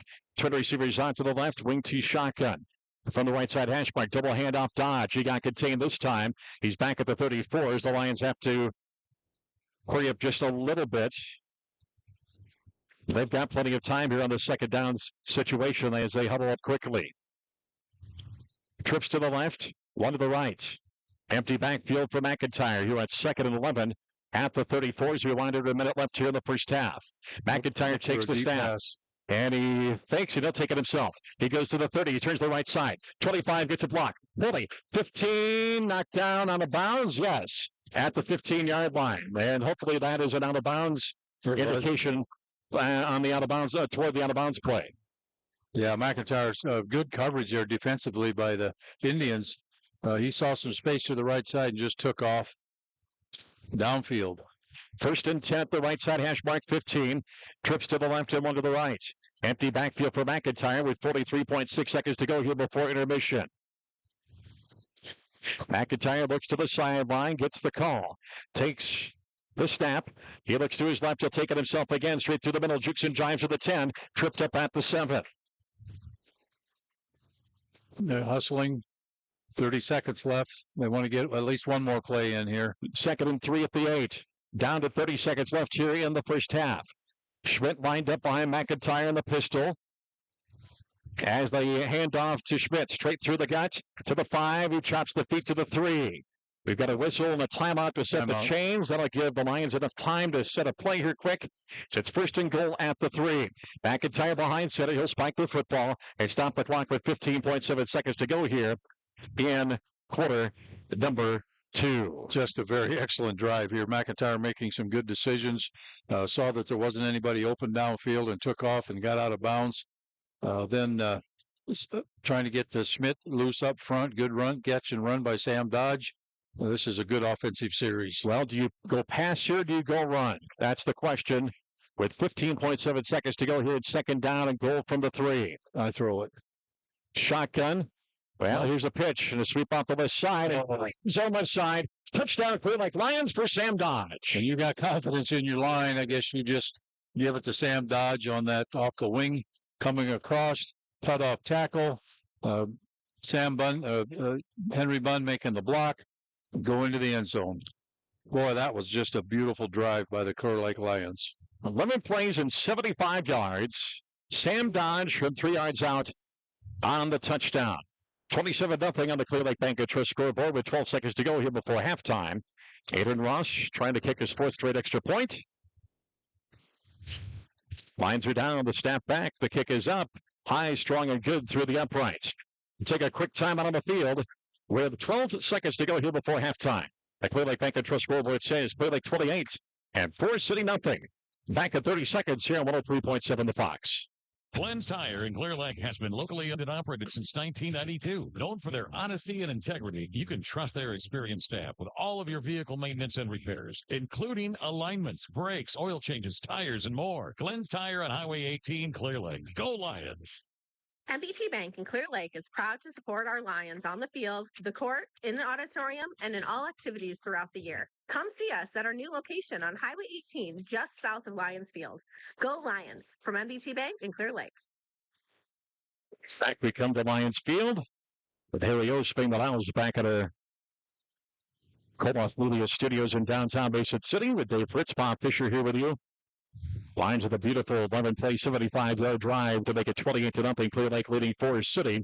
Zayden Ross will kick off here to end this first half of play. It's a ground ball that is taken at the 27-yard line, up to the 30, to the 35, and to the 37. So the 27 to the 37 for Peter Wilson on the return for Forest City with 6.6 seconds to go here before halftime, and 1st and 10 for them. Number 38, actually. Number 2, Deegan Moore Jr. on that team coming up and making the sure tackle. Well, for a first half, the Lions had some penalties early. Yeah, first 2 plays. But they really settled down and defensively just totally dominated Forest City. Looks like the Indians will play conservative here with just 6 seconds to go. And they will kneel down. Yep. So, the first half. 6-yard line. That's the end of the first half. So, Clear Lake outgaining Forest City 301-6 in that first half of play. And the time of possession, 17 minutes to 7 minutes in favor of the Lions. The Lions leading on the Clear Lake Bank and Trust scoreboard at halftime, 28-0. And Dave, just a very quality first half. Like I said, there's some penalties there, but in the beginning, but you really can't say too much bad about this Lion first half. No, boy, did they just settled in. And defensively, I'm trying to keep track of tackles, and I only got 1, 2, 3, 4, 5, about 6 tackles on offense. The Forest City Indians just not able to run the ball. They did have 1 or 2 passes maybe, but just total domination by the defense to start with. And offensively, once they settled in, it just shows that there's so much athleticism out there, so many athletes that can run the ball. Sam Dodge, we know, Titan Schmidt, we know, and Jackson McIntyre in that quarterback position, just making some very, very good decisions, knows when to throw it, when not to, and he had 2 excellent runs, and he's a running threat also, just able to, and he's puts on some pounds, and he's got some speed, and so that whole package of offense, including that offensive line, just makes the Clear Lake Lions look very good. Well, typically, I would say Dave will talk to you in the second half, but we're going to play turn the tables here in just a second. So hang on. Thanks for your first half analysis, of course. We'll let you take a quick break here. So, all right. Our halftime score on the Clear Lake Bank and Trust scoreboard is Clear Lake 28 and Forest City nothing. We'll take a 2-minute timeout, then come back here to Lions Field. And like I say, we'll kind of turn the tables. Dave Fritz will be asking yours truly some questions about big changes with everything. We'll explain some things to you and, of course, let you in on some of the things that we're offering here at Koloff Media. We'll do that all when we come back after this 2-minute timeout. Clear Lake 28, Forest City nothing. Back after this here on 103.7 The Fox. Mid-Iowa Electric Motors and Equipment has over 20,000 square foot of warehouse inventory, making it the largest motor warehouse in North Iowa, southern Minnesota, and now in central Iowa. I'm Ryan Lehner. Visit us online at midiowa.com and on location at 16455 Lark Avenue, southeast of Mason City, and now in downtown Kesley, Iowa. NIAC is proud to help support North Iowa athletes. Working hard and being part of a team is a great way to learn lessons for life, and learning is what NIAC is all about, beginning with high school juniors and seniors who can start building college credits now for free. Learn more at nyac.edu. Absolute Waste Removal is a proud supporter of Clear Lake High School activities, serving Clear Lake, Mason City, and the greater north central Iowa area. For residential, commercial, and roll-off services, contact your responsive and dependable, locally owned and operated waste collection provider is Absolute Waste. This is Stacy Dunn, President and CEO of the Clear Lake Area Chamber of Commerce. We are proud supporters of Clear Lake Lions Athletics and champions for local business. Discover all Clear Lake has to offer and stay connected with what's happening in Clear Lake at clearlakeiowa.com. Go Lions. The CLTEL fiber optic network delivers reliable, high-quality internet speeds that are perfect for streaming Clear Lake Lions sports. More than just an internet provider, CLTEL is a committed community partner invested in local initiatives and the go-to choice for North Iowa. Clear Lake Bank and Trust is ready and waiting to help you build a better financial future. Visit clearlakebank.com today and be happier with your bank. Clear Lake Bank and Trust. Local ownership, local decision-making, and community reinvestment since 1934. Member FDIC, Equal Housing Lender. Why is Keith Main's mind in the gutter now? Because he and his crew at Custom Seamless Guttering are installing gutter covers for customers. With fall comes leaves and debris clogging gutters and downspouts. LeafX is the solution. Call Custom Seamless 357-5959 for a free estimate. Just like the players on the field chasing a win, Farmers State Bank is here to help you chase your financial dreams. Whether you're looking to grow your farm, expand your business, or buy your first home, we're here to help you score big. Farmers State Bank, let's tackle your financial dreams together. Glenn's Tire in Clear Lake has been locally owned and operated since 1992. Known for their honesty and integrity, you can trust their experienced staff with all of your vehicle maintenance and repairs, including alignments, brakes, oil changes, tires, and more. Glenn's Tire on Highway 18, Clear Lake. Go Lions!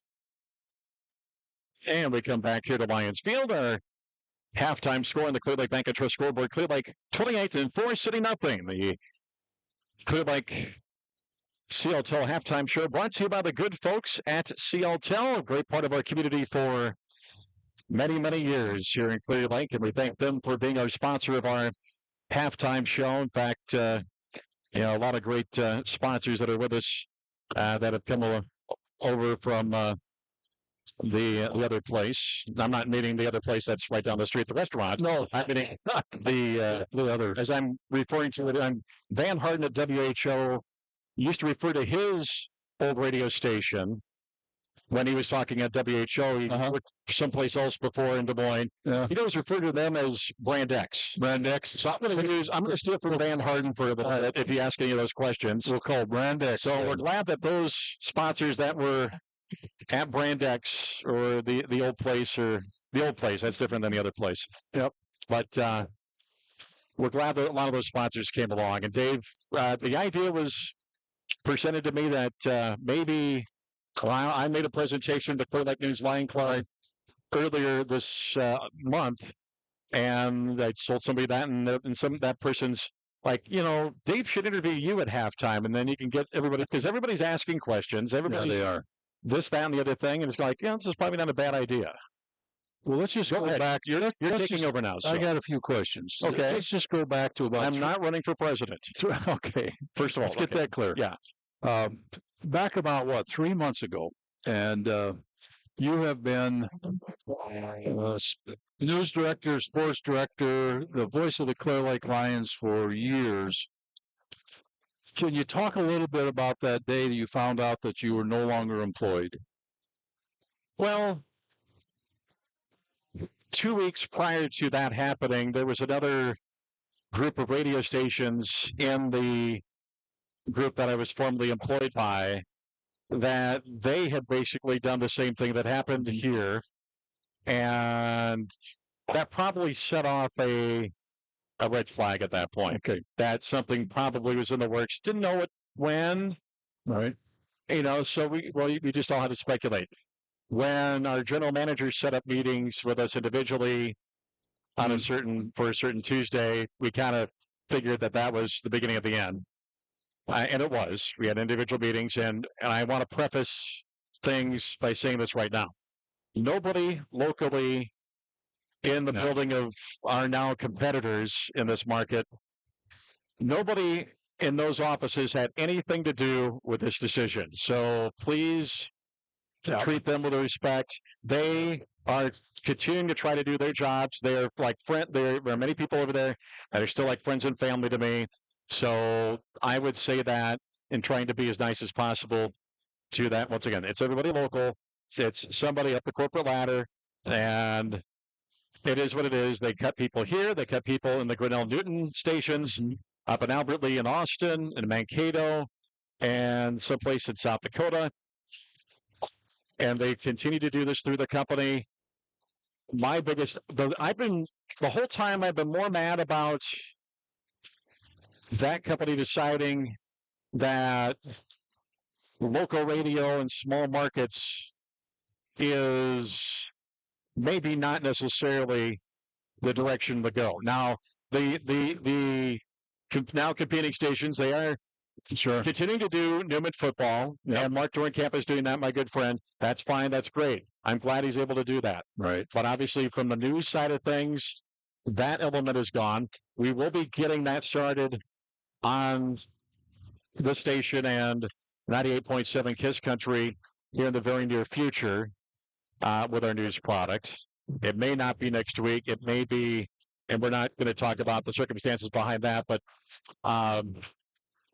it's just it was a shock that that company wanted to do that. Like I say, I've never been mad about me losing a job. I've been mad about the loss of local radio to heritage radio stations in this community that I grew up with. Right. And I can tell you, Bob, when the news came out and you called me that day and said, guess what? You're no longer part of that Brand X station, and that I probably was no longer part of that also.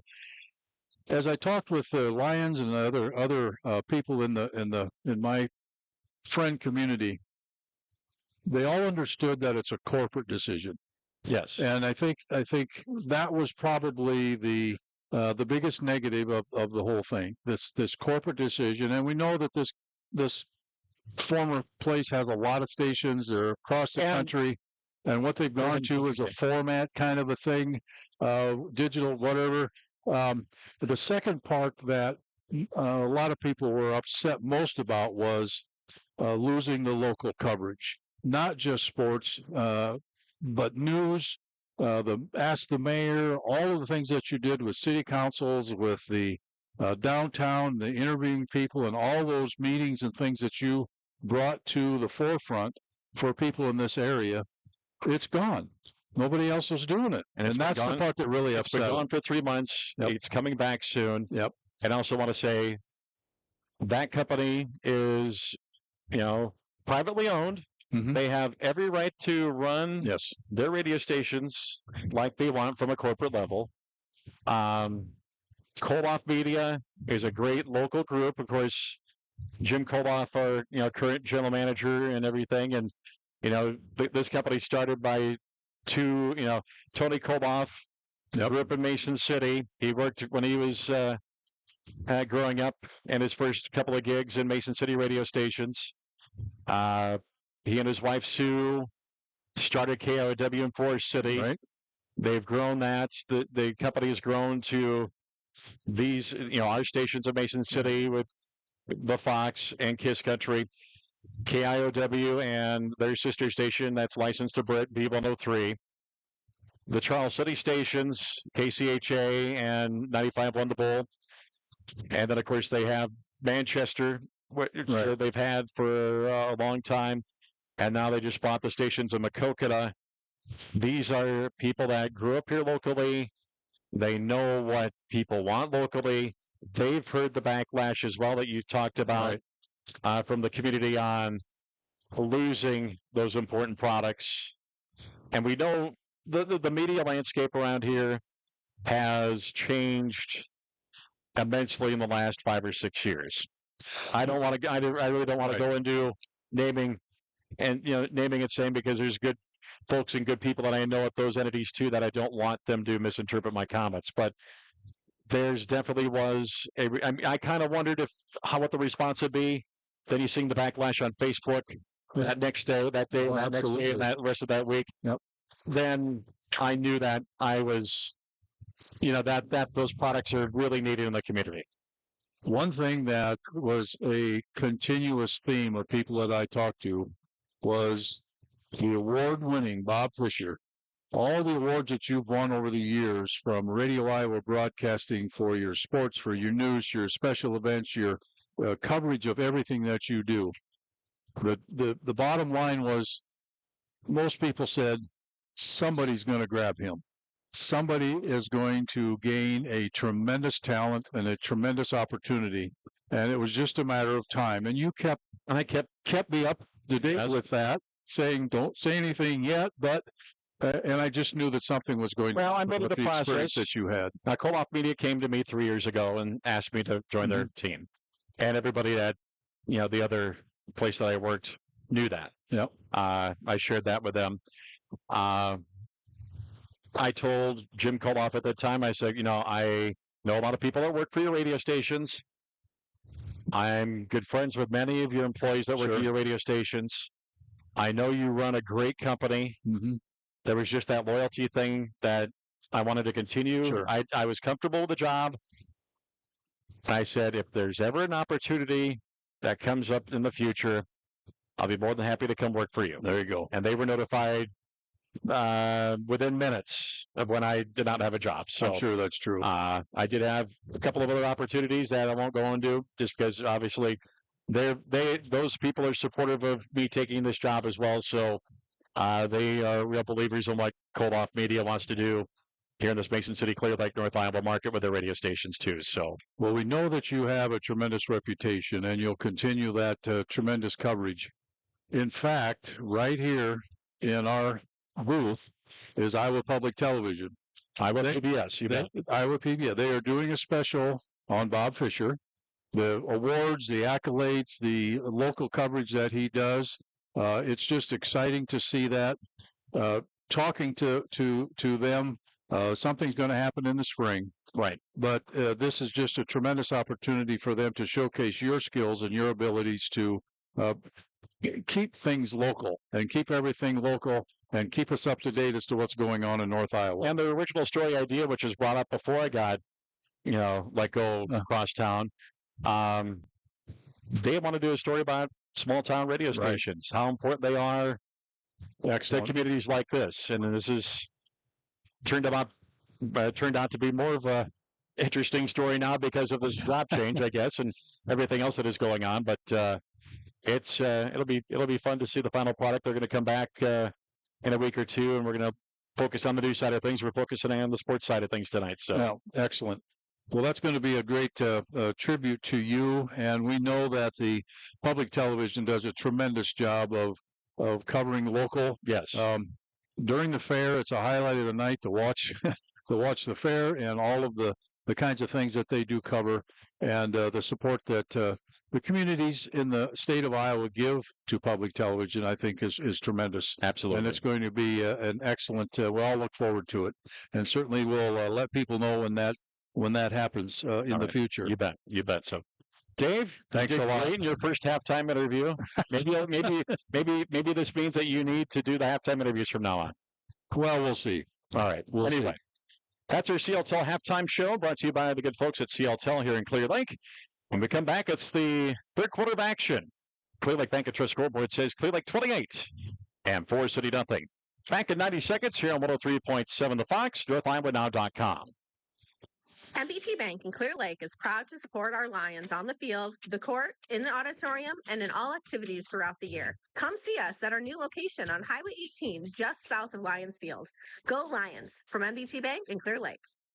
Mid-Iowa Electric Motors and Equipment has over 20,000 square foot of warehouse inventory, making it the largest motor warehouse in North Iowa, southern Minnesota, and now in central Iowa. I'm Ryan Lehner. Visit us online at midiowa.com and on location at 16455 Lark Avenue, southeast of Mason City, and now in downtown Kesley, Iowa. NIAC is proud to help support North Iowa athletes. Working hard and being part of a team is a great way to learn lessons for life, and learning is what NIAC is all about, beginning with high school juniors and seniors who can start building college credits now for free. Learn more at nyac.edu. Absolute Waste Removal is a proud supporter of Clear Lake High School activities, serving Clear Lake, Mason City, and the greater north central Iowa area. For residential, commercial, and roll-off services, contact your responsive and dependable, locally owned and operated waste collection provider is Absolute Waste. This is Stacy Dunn, President and CEO of the Clear Lake Area Chamber of Commerce. We are proud supporters of Clear Lake Lions Athletics and champions for local business. Discover all Clear Lake has to offer and stay connected with what's happening in Clear Lake at clearlakeiowa.com.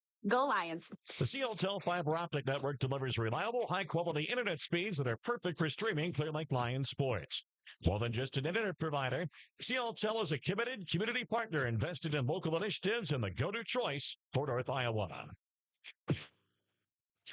Lady of the Lake kickoff to start the second half of play, brought to you by the Lady of the Lake. Here's the kick by Aiden Ross. And this is going to go all the way back to the end zone for Adrian Ross. Well, and it's 1st and 10 at the 20 for Forest City. Well, we have seen his kicking abilities tonight. He put that one in the end zone. He's 3 for 3 in extra points. So I think the kicking game is in pretty good hands here. Clear Lake out game Forest City 301-6 in the first half of play. Wow.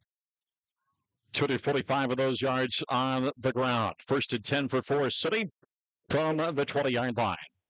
As the third quarter starts with Forest City right to left as you look at your 103.7 to Fox dial. Split.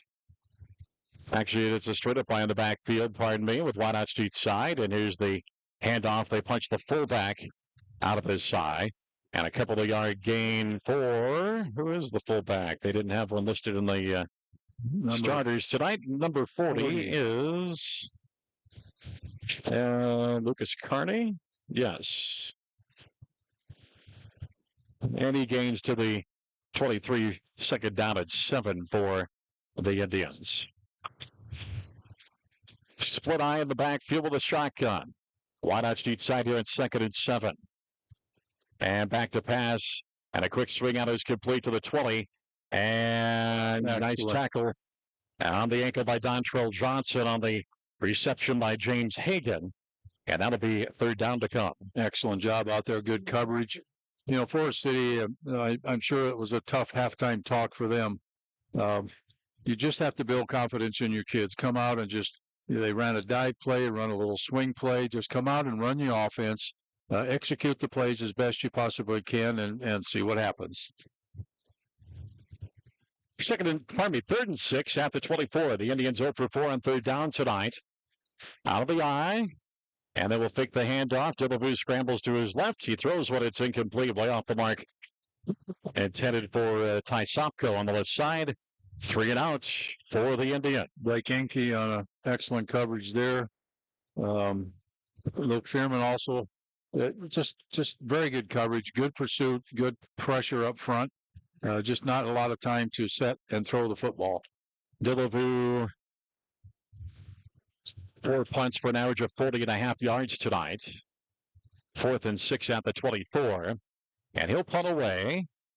Nice high end over end. We've got a fair catch, but we got some contact. Yeah, and there will be a flag as the reception made by Luke Furman at the 42. And it looks like we will have a penalty flag here. Yeah, Luke, that bump just before the ball even started to come down, and then was still able to make the catch. But pretty obvious interference there. So this should give the Indians or the Lions a movement into Indian territory on the catch interference call. Here's the official. At least I thought we were going to get him. Kick catching interference, a white 15-yard penalty, 1st down. So that will move the ball 15 yards. and move it. And here's the pass by McIntyre as he tries to hit Thomas Meyer, but it's just through his hands and incomplete. It'll be second down. Well, Thomas got held up just a little bit there as he was running down the field. The official didn't call it, but was still able to catch up and just off the end of his fingertips. So 2nd and 10 from the 43. Just underway in the third quarter. If you're joining us, night has followed here in Clear Lake on a beautiful night for football. A beautiful night on the scoreboard as well so far. 28-0 with 10:26 to go here in the third quarter. Twin receivers to the left, one to the right. McIntyre out of the wing T shotgun. The pass is complete to Meyer on the right flat. 39, he gets down to the 34 before being taken down. And it'll be about 3rd and 1 or so. Well, that time Meyer just kind of took 2 or 3 steps forward and stepped back, and McIntyre got the ball out to him very quickly for a complete pass. 3rd and 1 for the right side, hash mark 34. Lions 3 for 5 on 3rd down tonight. Wing T shotgun. Meyer's the wingman here. Schmidt behind, and he'll go straight up the gut. And he gets down to the 26 or 7. Either way, it's a 1st down and 10. Yep, just right straight ahead again. Looks like Titan's got a little muscle cramp here. Well, I was mentioning, I think, before the first quarter break, and the break came into the quarter, and we didn't finish our thought. He's got a real chance to potentially capture the all-time rushing record, which is held by Ryan Molenkamp. Right. And that was one of those records that for a while we didn't think was probably ever going to be broken again. Well, Titan had a tremendous year last year. I think it was 900 and some yards. The way he started off this year, he certainly has an opportunity to go after that record. Shotgun here on 1st and 10, the 27 right side hash mark. McIntyre, quick swing out to the left. It's complete to Thomas Meyer. Gets through 3 tackles. It'll get down inside the 20. And 19 or 18, it's 2nd down and short to come. Another quick pass out to Meyer. And once he gets his hands on his ball, he is a big young man. He's able to break a couple tackles, as you said. When you're 6'6", 230, it's pretty tough for a defensive back to take him down one-on-one. 2nd down and 2 at the 19. Twin receivers out to the left. Wing T shotgun. Handoff, Schmidt off the right side. He goes from left to right to the 15, to the 10. And that's actually Sam Dodge. Inside the 5, he'll get down to the 4. Yep, just a little spin move there. Tried to go all the way outside and saw that it was defenders out there. So changed speed, came back inside a little bit to pick up more yards. Schmidt with 107 yards. Dodge with 84. Mack with 36. 1st and goal coming up at the 4. The Lions toward the right side goal line here. Ends in tight. Short formation here with a full house backfield. 2 backs to the right. Schmidt lined up behind the quarterback as McIntyre. Oh, we got a fumble. And we've got Forest City with the football. Well, Titan just ran into a whole bunch of blockers there. And Forest City did a very good job of plugging that hole up. And Titan just wasn't able to hang on to it. Casey Thorson with the recovery at the 4-yard line. So the Lions turn it over on the fumble with 8:13 to go here in the third. Clear Lake Bank and Trust scoreboard says Clear Lake 28 and 4, City nothing. Well, back to the defense here, keeping them in this hole. Pretty tough position here for the Forest City Indians, given the offense that they have not been able to show all game. Shotgun, 2 wingmen on the right side of the line, a wide out to the left here on 1st and 10 from their own 4.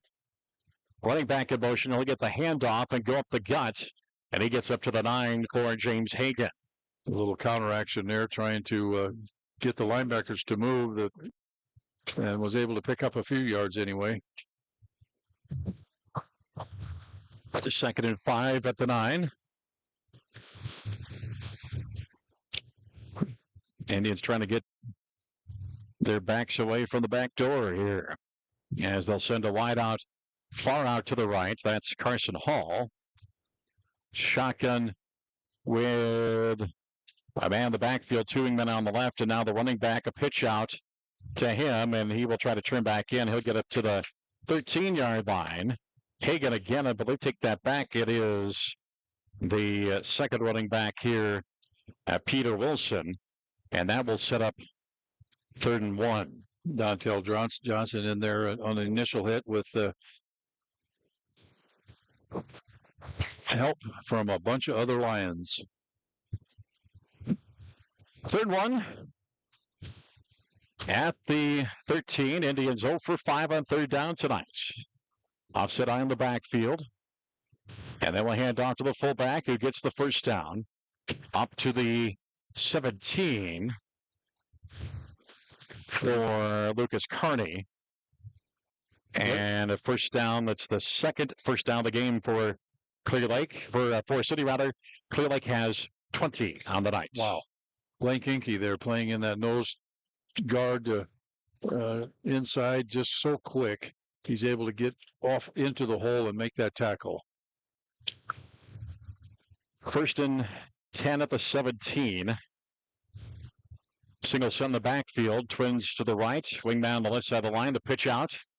Off the left side and up to the 21 is once again the second running back, Peter Wilson. Max Larson says you aren't going anywhere. He's over there very quickly to make that tackle. 33 met by 33 on the roster. Gain of 4, 2nd and 6 at the 21, right at the halfway mark of quarter number 3. The Clear Lake Bank and Trust scoreboard says Clear Lake 28 Forest City nothing. One out to each side. Shotgun with a single set in the backfield here on 2nd and 6 at the 21.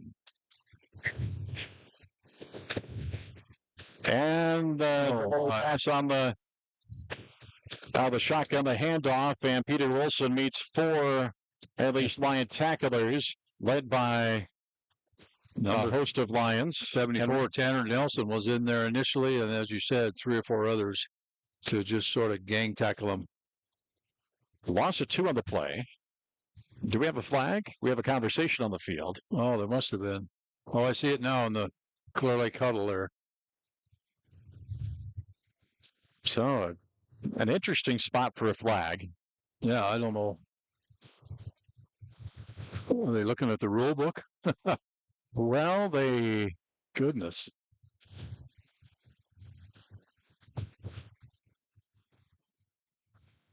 Well, the official has some sort of book out that he either wrote something down in or they're double checking. So it's marked from the 19, the end of the play. So I'm wondering if it's a dead ball foul. Let's hear it. Listen in. Chop block, white. After this is through a goal, repeat 2nd down. So it's a chop block. Actually, a chop block. And that's in the middle of the field there. That's interesting. So the football will go back to the 10. Do I see that right? Yep. Just inside the 10. We're going to call it the 10. 10. It'll be 2nd and 17 at the 10. Shotgun. Back split out of the shotgun. 2 wide to the left. You're at 2nd and 17 now at the 10. And this one has its high step. And he throws the football to the near side. And it's out of bounds. I don't know if you could. Oh, man. Think about grounding on this one or not, though. It's technically a fumble. That ball went way up high. He was able to grab it and throw it literally out of bounds. Didn't really see a receiver down there either. So 3rd and 17 from the 10. And we'll see if the center, Peyton Klein, has calmer thoughts this time as he snaps into the shotgun again. A 2 wide to the right and a single set in the backfield. Actually, I split to the left. Handoff and up to the 13 or so for the running back, who once again is Peter Wilson. And it'll be 4th down on the gain to the 13, we'll say. Tanner Nelson in again on the bottom of that pile, along with help with Drew Inky. Gillivoo stands at the goal line to receive the snap for the punt here on 4th and 14 at the 13. Snap is on the money. Kicks away. It's short. Bounces at the 40. And rolls out of bounds, taking a near side turn. And it'll be down out of bounds in Forest City territory.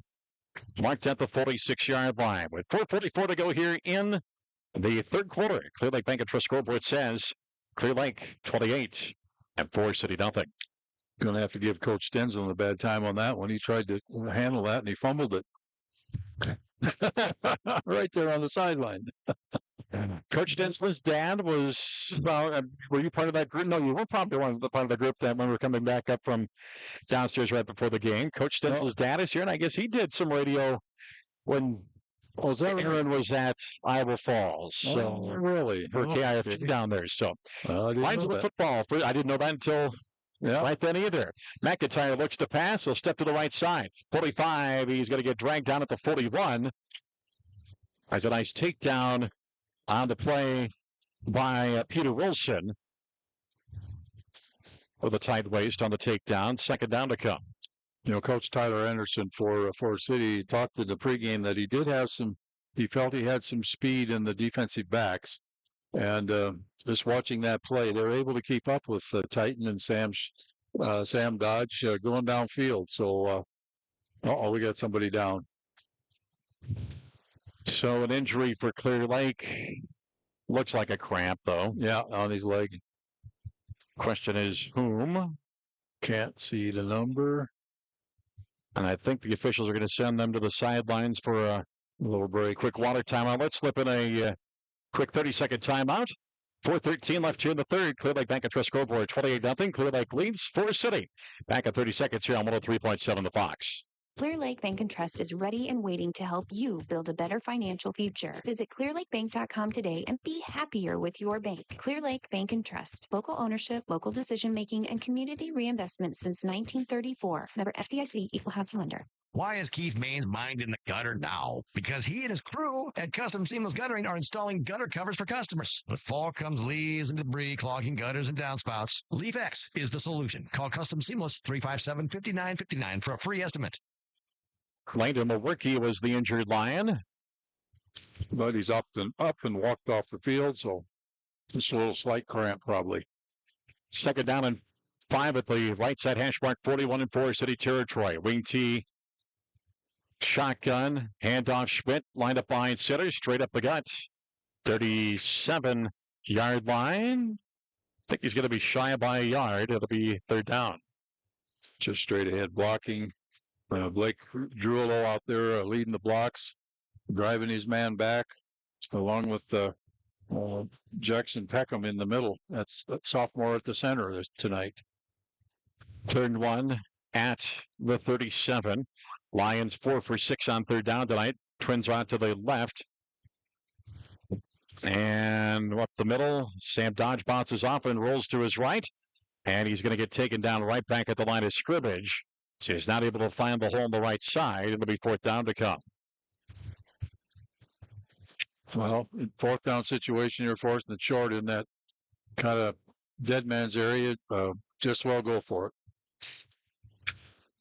Lions 1 for 2 on fourth down this year, and they're going to go with a short package here. Oh, this is a stack up in the middle. Man, oh, man. And they push McIntyre down to the 36. So I'm going to assume a first down, but I'm going to wait until they signal it first down, and they do. Boy, everybody was just packed inside there. And the goal there is just keep driving forward and pick up those 2 yards like they did. I'd call that a heavy package. First and 10, just inside the 36. 2:50 to go here in the third. 28-0. Favor of Clear Lake. Two receivers out to the left. Wing T shotgun. Schmidt off to the left. Up back. And the handoff fake. Yes, no, it actually was given to Trevor Theobald. No, take that back. It is Dontrell Johnson. Yeah, that quick inside handoff again, the double handoff. But unfortunately, no gain. Not much there. Lost one, in fact. Second and 11 at the 37.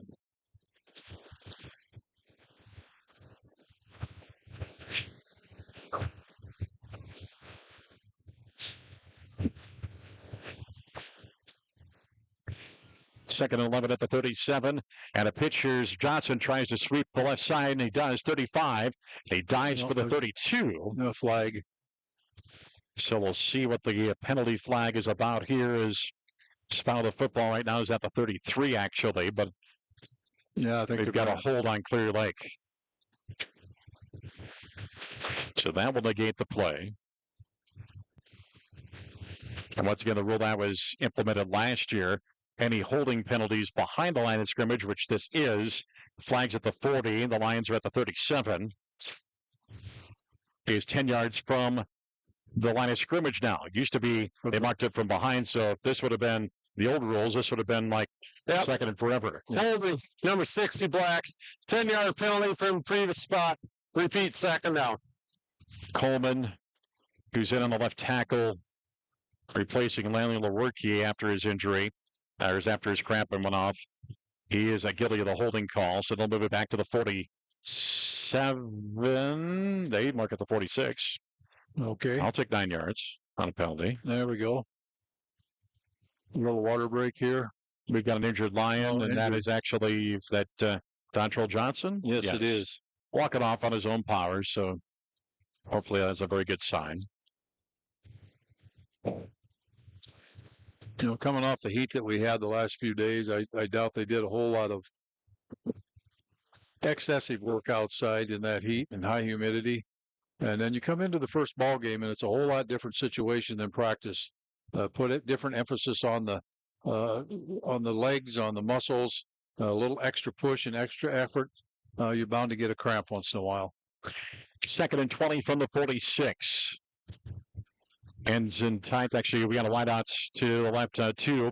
But the handoff and off the right side, 40, 35, and twisting down to the 30 before being taken down.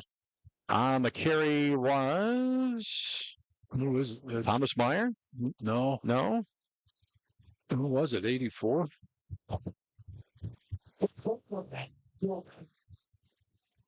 I'm not sure. I think it was Drace Dolman that was carrying that.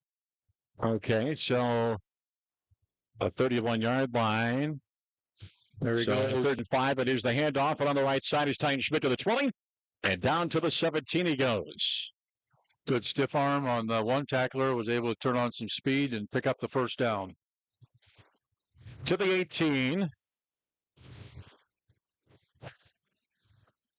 And a 1st and 10.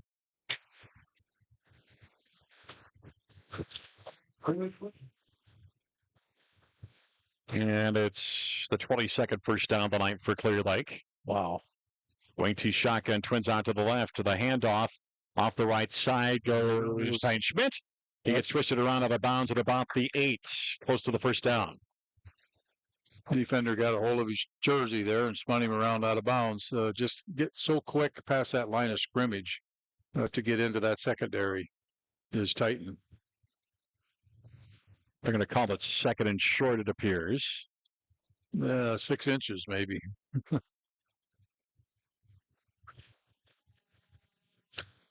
At the 1, now we've got a whistle. We're going to measure this.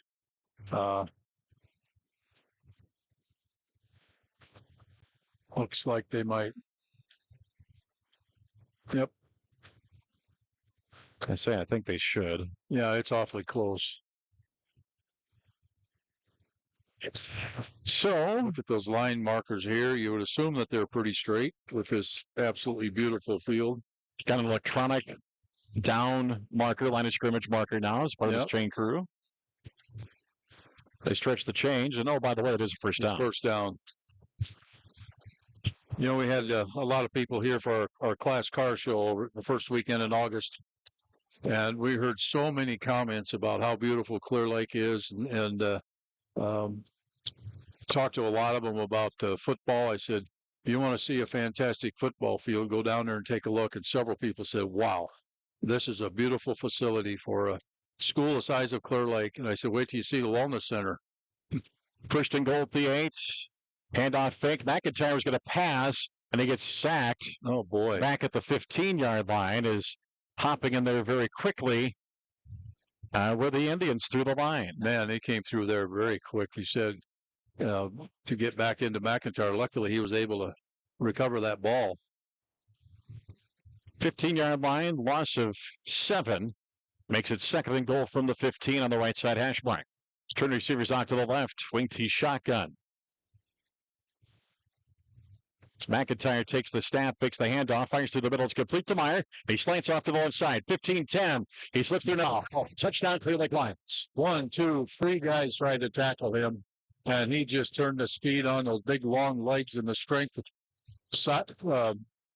Push one tackler away, and that slant right into the end zone. 10 plays and a total of 46 yards. And 4:33. The Lions with their first passing touchdown of the night. No, take that back. Their second one. McIntyre had the first one with Tyne Schmidt receiving that one, and now Adrian Ross to try to kick his second extra point of the night, or his 5th consecutive one. And this one is up. And this is wide to the left. To the left. Just barely to the left. So that will not give us a running clock when we come back after this. Clear Lake Bank and Trust scoreboard with 10.5 seconds to go here in the third quarter. Clear Lake 34 and Forest City nothing. Back at 30 seconds here on 103.7 The Fox and NorthIowaNow.com. Just like the players on the field chasing a win, Farmer State Bank is here to help you chase your financial dreams. Whether you're looking to grow your farm, expand your business, or buy your first home, we're here to help you score big. Farmer State Bank, let's tackle your financial dreams together. Glenn's Tire in Clear Lake has been locally owned and operated since 1992. Known for their honesty and integrity, you can trust their experienced staff with all of your vehicle maintenance and repairs, including alignments, brakes, oil changes, tires, and more. Glenn's Tire on Highway 18, Clear Lake. Go Lions! Back we come to Lions Field. They're listening and watching all over the world tonight, David, I guess. All the way from Minnesota. Some guy up there. Northern Minnesota. Northern Minnesota. Didn't that say? Some guy by the name of John sitting up there in his deck, watching the TV, listening to us. Vacation can't get any better than that, can it? I guess not. 34-0 Clear Lake after the 46-yard drive, capped by the Jackson McIntyre, his second touchdown pass of the night to Thomas Meyer. Meyer's first touchdown of the year. Tyne Schmidt with 2 touchdowns. Sam Dodge, 2 touchdowns. Who's going to be the MBT Bank player of the game later on tonight? We'll find out later. Aiden Ross with a kick. It's a squibber to the right near side. And as our old colleague David Tice would say, why do they penalize you for kicking it out of bounds? Boy, does his name come to mind immediately when you see that ball going out of bounds. He just did not like that play or call or kick at all. So the choice, 5 yards to kick it over or take it at the 35. And they're going to take it at the 35 here, it appears. It looks like it.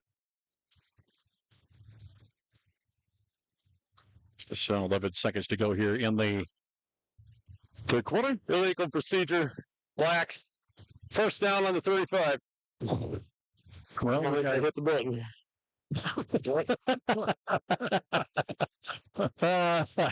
Okay. The official has the button, I believe, in his shirt pocket. That's why I'm guessing it's in his shirt pocket. It's more from where he's been. Looks like he's reaching to turn it on and off. That's been a great addition here. Here's a pass to the left side. It is incomplete, as Dillevue intended to hit Carson Hall at his sideline. That'll be second down. Good coverage by Carson Reisinger there, sophomore. Got a couple of fresh faces in there. Number 34, MJ Otto is in there, junior. 5'11", 180. Now, here's a good question I got. Uh-oh. We see the new football kickoff rules at the pro level. Will those eventually filter down, you think, or not? You know, personally, I do not like it. Even though I didn't like him kicking it in the end zone all the time either. Here's the handoff by the Indians, and a loss on the play as they try to go out the left side of the line. As the ball carrier was James Hagan. And that is how the third quarter is going to come to a close as the football back at the 33-yard line. our Clear Lake Bank and Trust scoreboard score at the end of 3 quarters of play. It's Clear Lake 34 and Forest City nothing. Back in 30 seconds, you're listening to Lions football on KOKK, Clear Lake, Mason City. Mid-Iowa Electric Motors and Equipment has over 20,000 square foot of warehouse inventory, making it the largest motor warehouse in North Iowa, Southern Minnesota, and now in Central Iowa. I'm Ryan Lehner. Visit us online at midiowa.com and on location at 16455 Lark Avenue, southeast of Mason City, and now in downtown Kesley, Iowa. NIAC is proud to help support North Iowa athletes. Working hard and being part of a team is a great way to learn lessons for life, and learning is what NIAC is all about, beginning with high school juniors and seniors who could start building college credits now for free. Learn more at nyac.edu.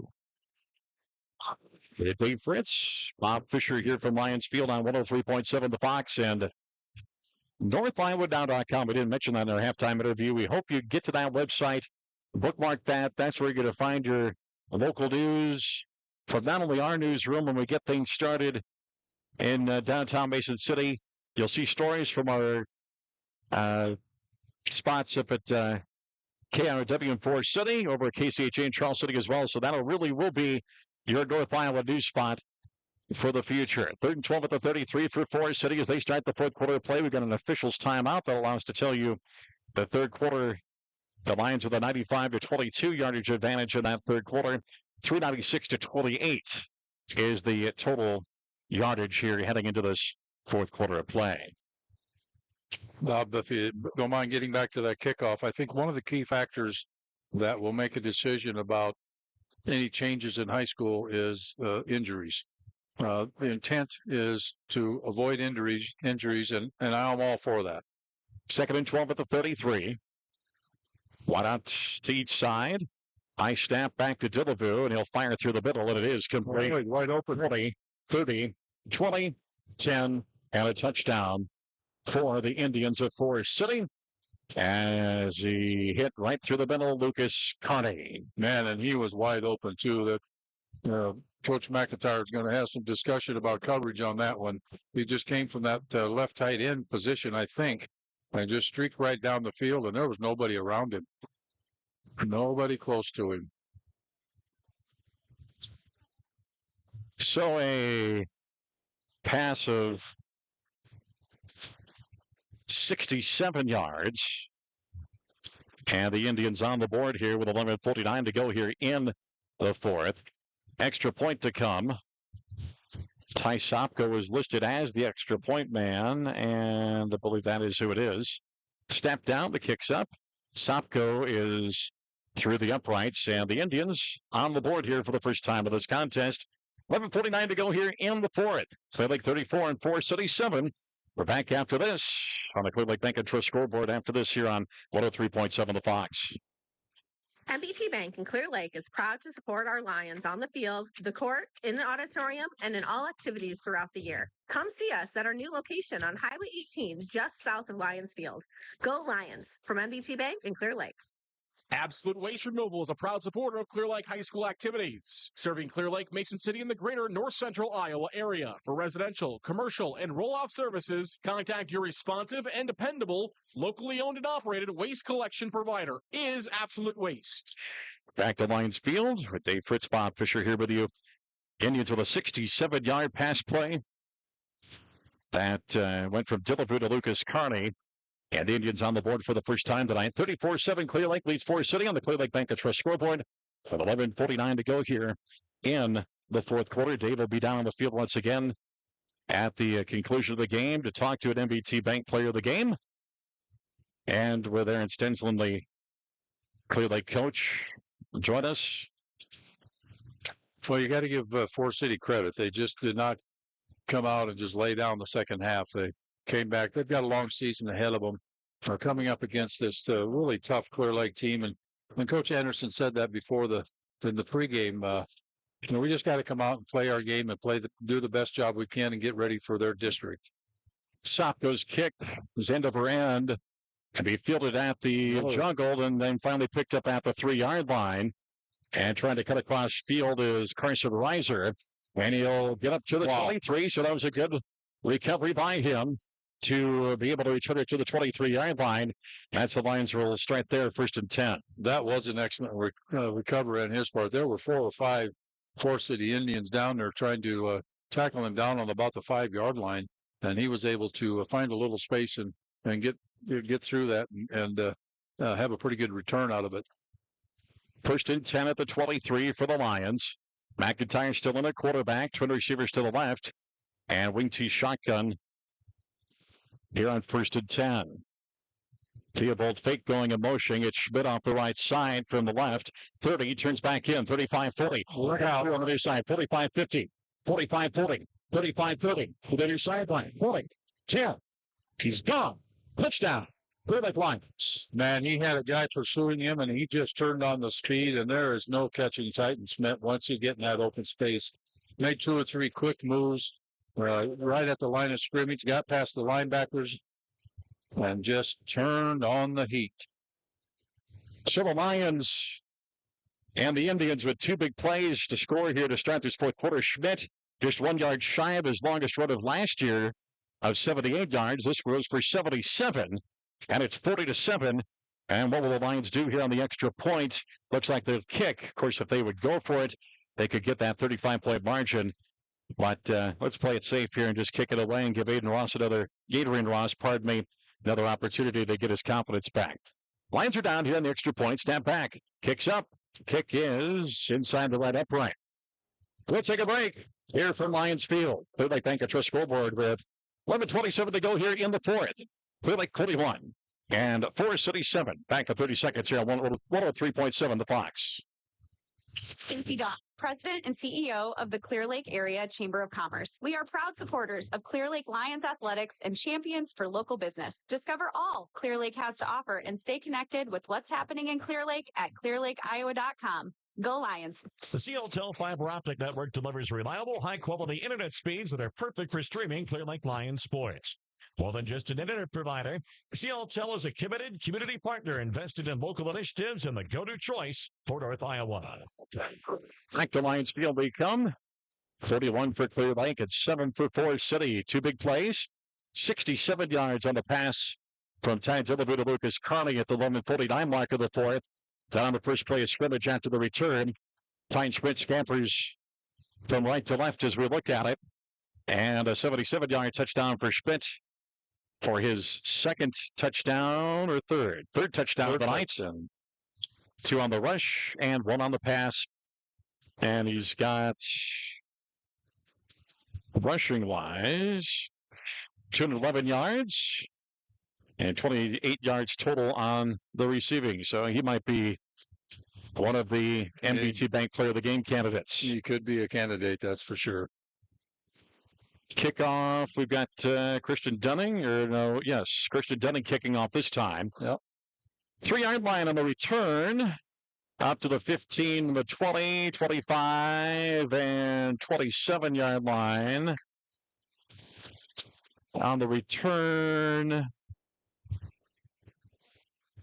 we've got Deegan Moore, and it'll be 1st and 10 with 11:20 to go here in the 4th quarter. From the 27-yard line. Well, Rafe Bach was in there, a sophomore, one of the first ones to hit him, along with 2 or 3 other Lions. Good coverage on that kickoff. 1st and 10 at the 27. 2 receivers out to the left. And still the same quarterback. Pitch out to the right, up to the line of scrimmage, only for James Hagan. And that'll set up 2nd down at 10. Excellent tackle there. I'm trying to catch the number. 65, 69. Henry Bunn. Wow. I didn't know he was on that team. Holy smokes. No gain, 2nd and 10 at the 27. And he's got a leg cramp, too. 2 receivers out to the left. Shotgun. Single set to the left on that shotgun with a 2nd and 10 at the 27 on the right side hash mark. Dillevue drops back to pass, scrambles to his left now, and he fires it before being hit, and it's way into the Forest City bench. Wow, tremendous pursuit there by Blake Drillo. And who was the other one? Oh, Thomas Meyer. Thomas Meyer has been in the backfield a lot. He keeps moving around. Sometimes I've seen him even line up as a lineman down there with Drew Enke. And I think that's what Coach McIntyre probably calls his quick speed defense.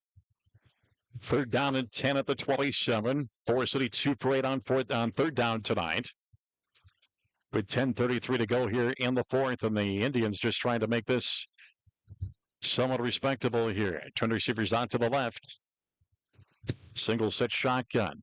Delavu back to pass. He looks. He'll fire through the middle. It is complete. Out to the 42-yard line. And the completion made to Corey Thorson. Trouble Theobald right there to meet him. Along with, I think it was, I'm having trouble reading the numbers, I think, for some reason. Luke Furman. Well, at least they're not white jerseys or Vegas gold numbers on white jerseys, right? Yeah, that's for sure. Where was that? The NFHS is cracking down on number color to jersey letter, the numbers to the jersey color.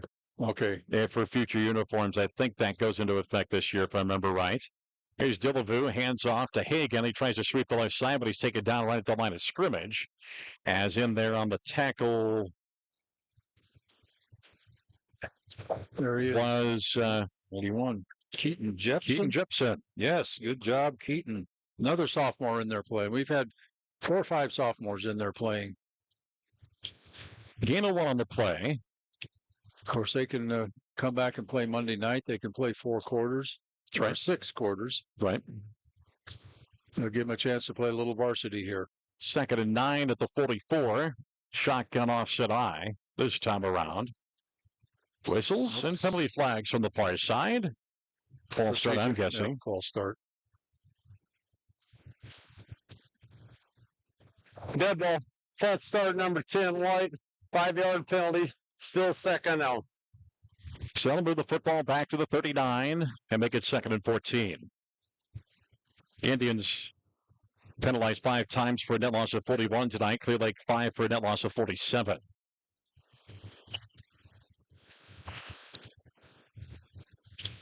.920 and counting here in this ball game.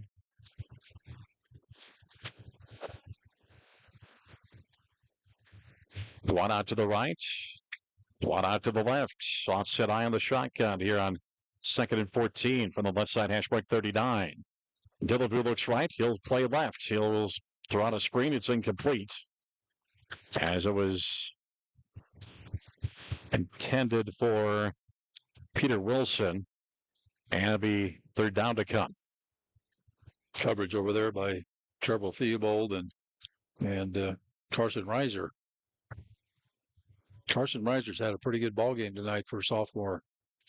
Well, give those sophomores a chance to play.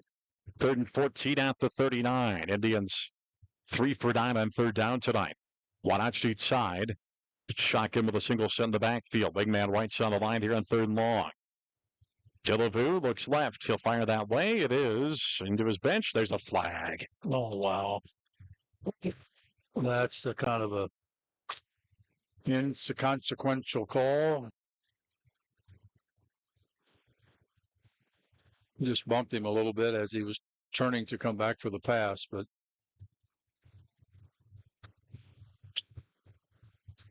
pass interference, defense, 15-yard penalty.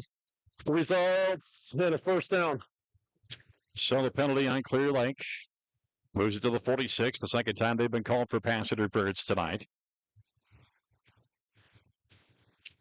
So the Indians with a nice little drive going here. Their 4th quarter's been the best for them tonight. We're 67 of the 84 yards they have here in the 4th quarter are from that long play to start the 4th quarter. But here's 1st and 10, the 46 now in Lion territory, left side hash mark. Delavu behind center this time, pitch out left side. And to the 45, 40 down to the 38 for Peter Wilson. And it'll be 2nd down to come. Max Larson over there in pursuit to make the initial contact. We've got Isaac Brownlee in there as a defensive back, a sophomore too.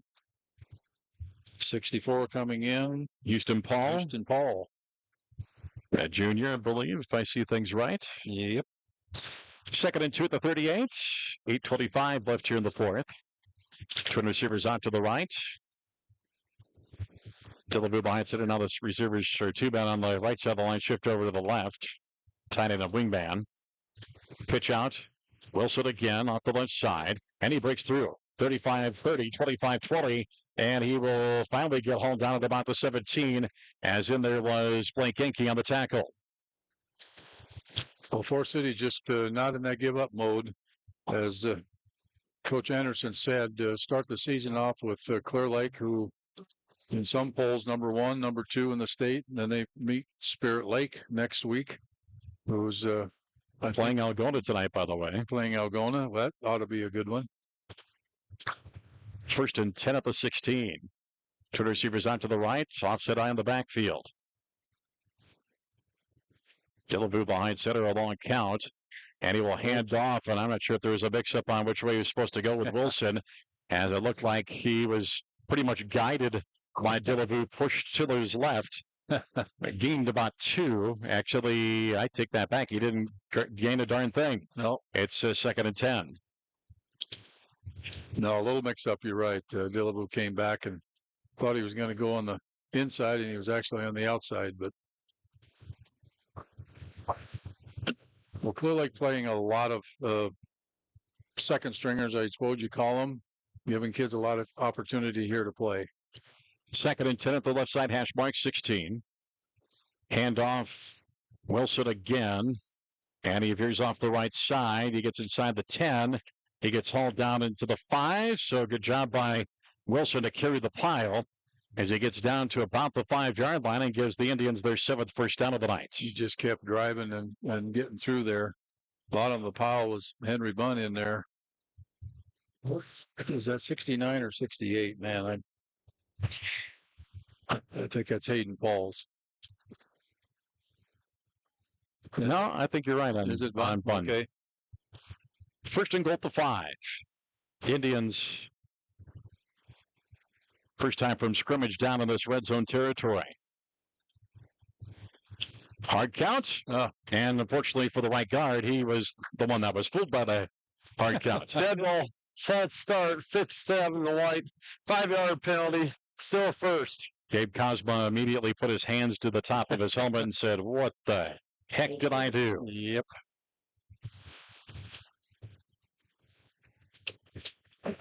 So 1st and goal from the 10. For the Indians. Offset, actually back split around the quarterback out of the shotgun. I think a whistle. Yeah, there was a whistle. And there's a timeout for Forest City. So what we will do is we will step aside with 6:13 to go here in the fourth. 30-second timeout as it's on the Clear Lake Bank and Trust scoreboard, 41-7. Clear Lake leads Forest City. We're back after this on 103.7 The Fox. Clear Lake Bank and Trust is ready and waiting to help you build a better financial future. Visit clearlakebank.com today and be happier with your bank. Clear Lake Bank and Trust. Local ownership, local decision-making, and community reinvestment since 1934. Member FDIC, Equal Housing Lender. Why is Keith Main's mind in the gutter now? Because he and his crew at Custom Seamless Guttering are installing gutter covers for customers. With fall comes leaves and debris clogging gutters and downspouts. LeafX is the solution. Call Custom Seamless 357-5959 for a free estimate. Back we come to Lions Field. 1st and 10. Pardon me, 1st and goal at the 10 after the penalty. False start by Forest City. They take their first time out here the second half. Can't carry them over to the next ball game or anything, so you might as well use them. Why not each side? Shotgun formation here on 1st and goal from the 10. Dillaboo takes the snap. Slant play and incomplete. Blocked down nicely. Good job defensively. And that is on the defensive side, Carson Reiser on the defense. So it'll be 2nd and goal for the 10. Yeah, that was good defense there. He's right on top of him, was able to get his hand in there and knock it away just as the ball got there. So did you dial your headset that you were down on the field, 103.7 The Fox? I think I did. Okay, just making sure. I got the right station. Second and goal from the 10.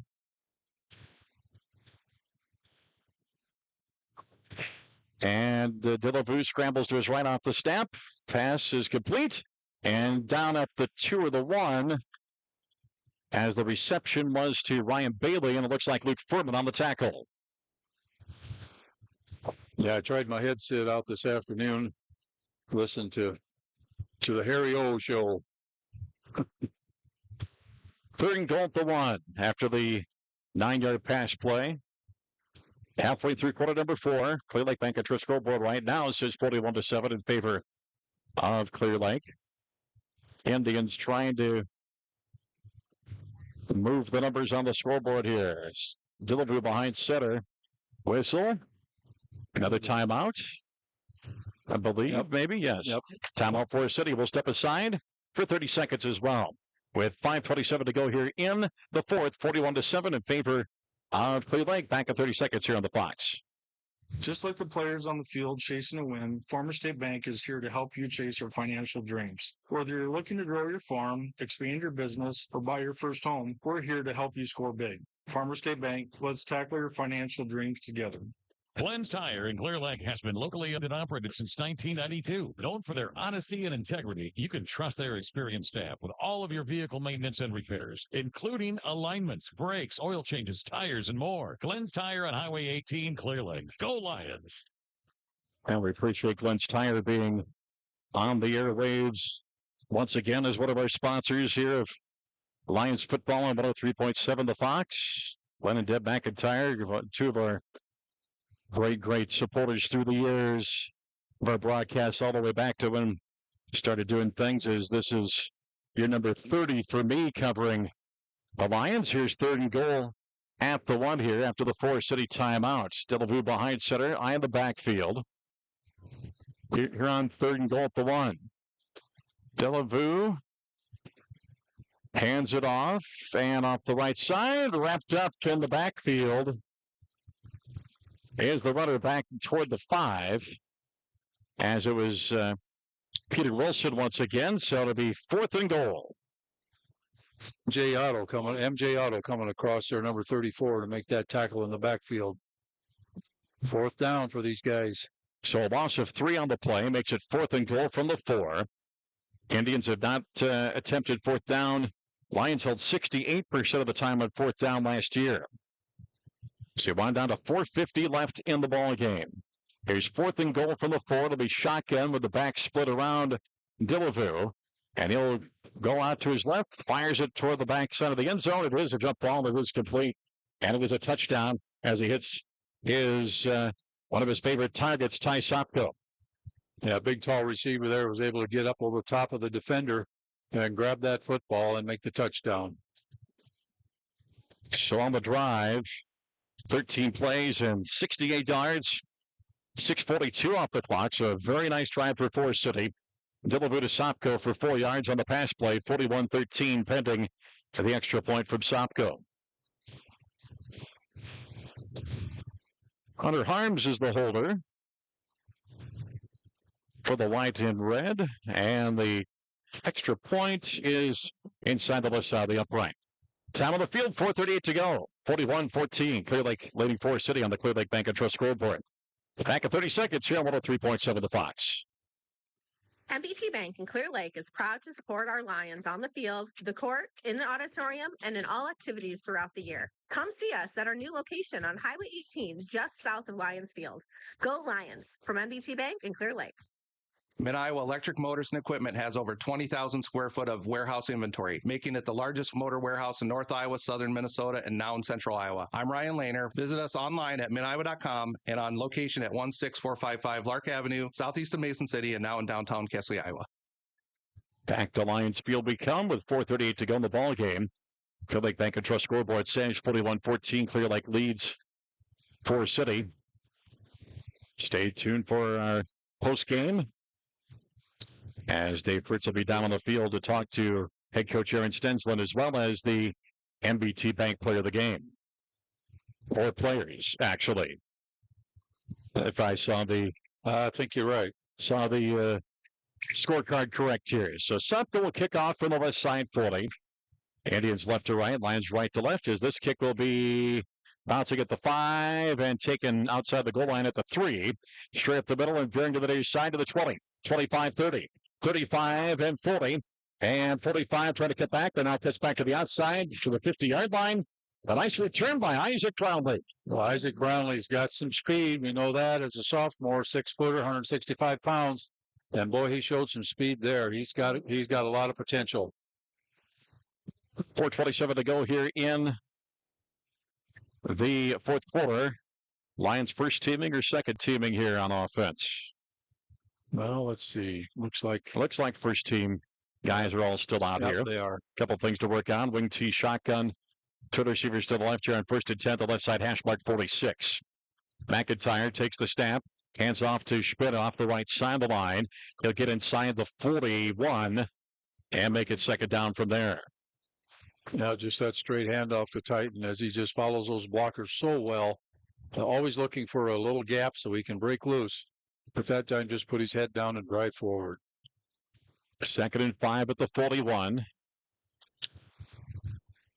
4 minutes to go here in this opening ball game of the 2024 season. And his first game here on 103.7 The Fox of Clear Lake Lions Sports. The ball in motion from left to right, and he'll come back out to the left side, but McIntyre wants to go along the curve. He just dropped it at the 5. Oh, Alex is not happy with himself there. That just went right through his hands. Beautiful throw by McIntyre, but you got to grab it. So the incomplete, and 3rd and 5 at the 41. Lions trying to get over the 500-yard mark in this contest. They're 478 currently. Yeah, Alex is not happy with that. The Lions, the high mark last year was 500. Handoff, but Schmidt is taken down at the line of scrimmage as he's trying to veer off the left side. So, 4th down.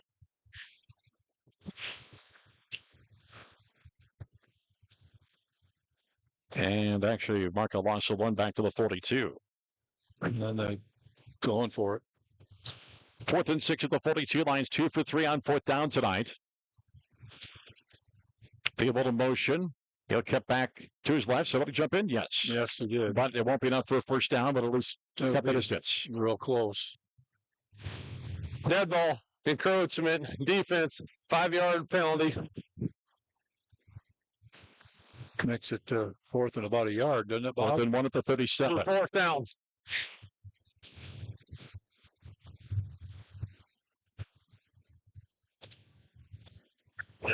So the Lions look like same formation. Wing T shotgun, twins out to the left here on 4th and 1. And a handoff. Schmidt turns right up the middle. He breaks through it. 30, 25, 20, 15, 10, 5, touchdown.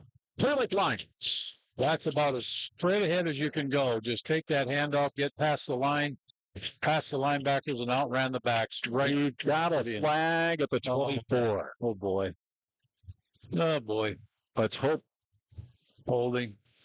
A block in the back, I believe. Yep, block in the back. So, unfortunately, that's all coming back.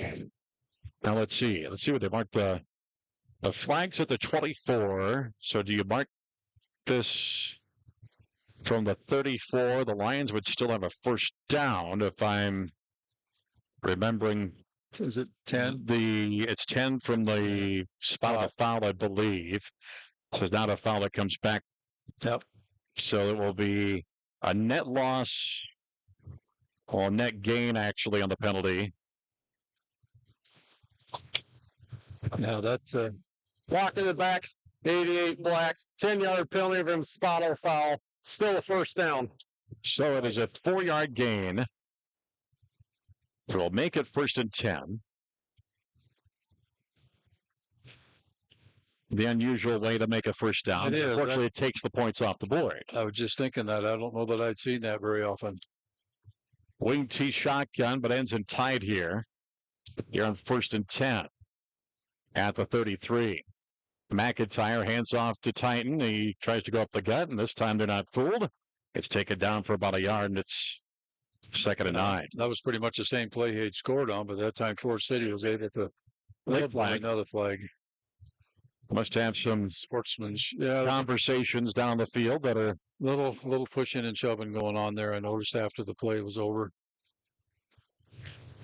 2:41 left here.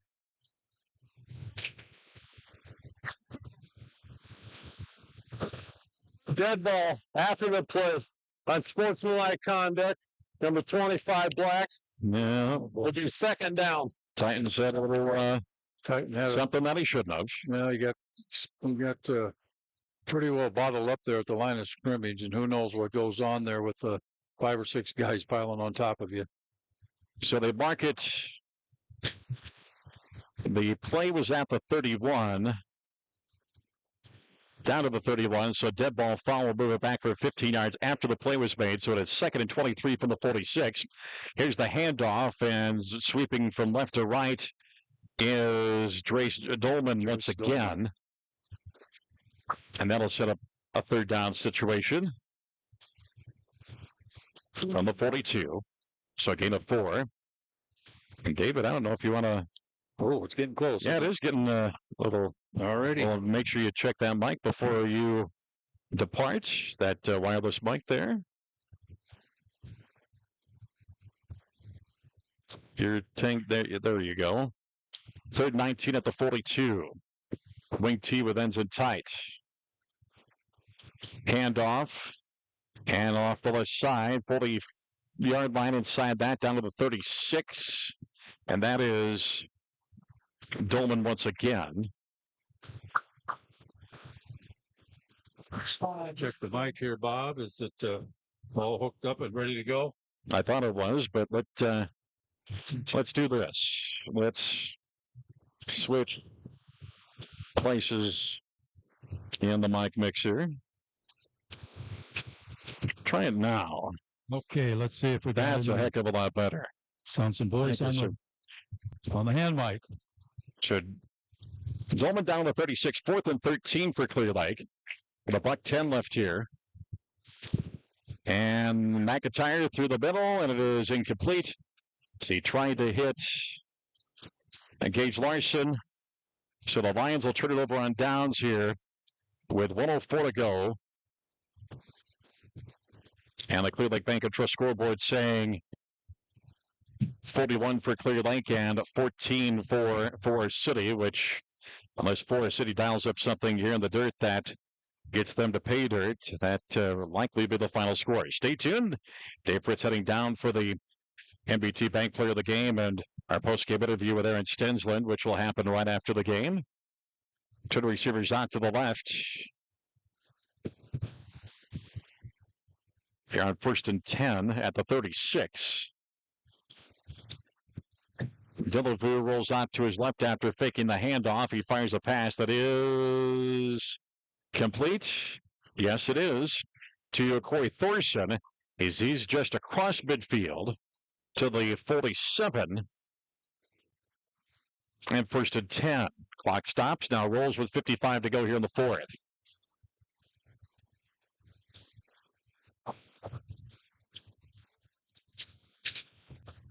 Shotgun here on 1st and 10. Back to pass. Delavu fires long, and it'll be incomplete. The Lions might have gotten away with a little pass interference, but it'll be 2nd down and 10 to go here.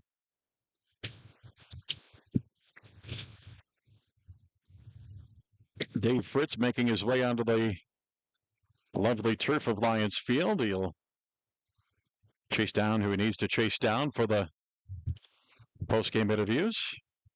Well, I am here. Can you hear me? I can hear you. All right. I even hear myself. Well, that's a good thing, too. 2nd and 10 from the 47. Twin receivers to the left.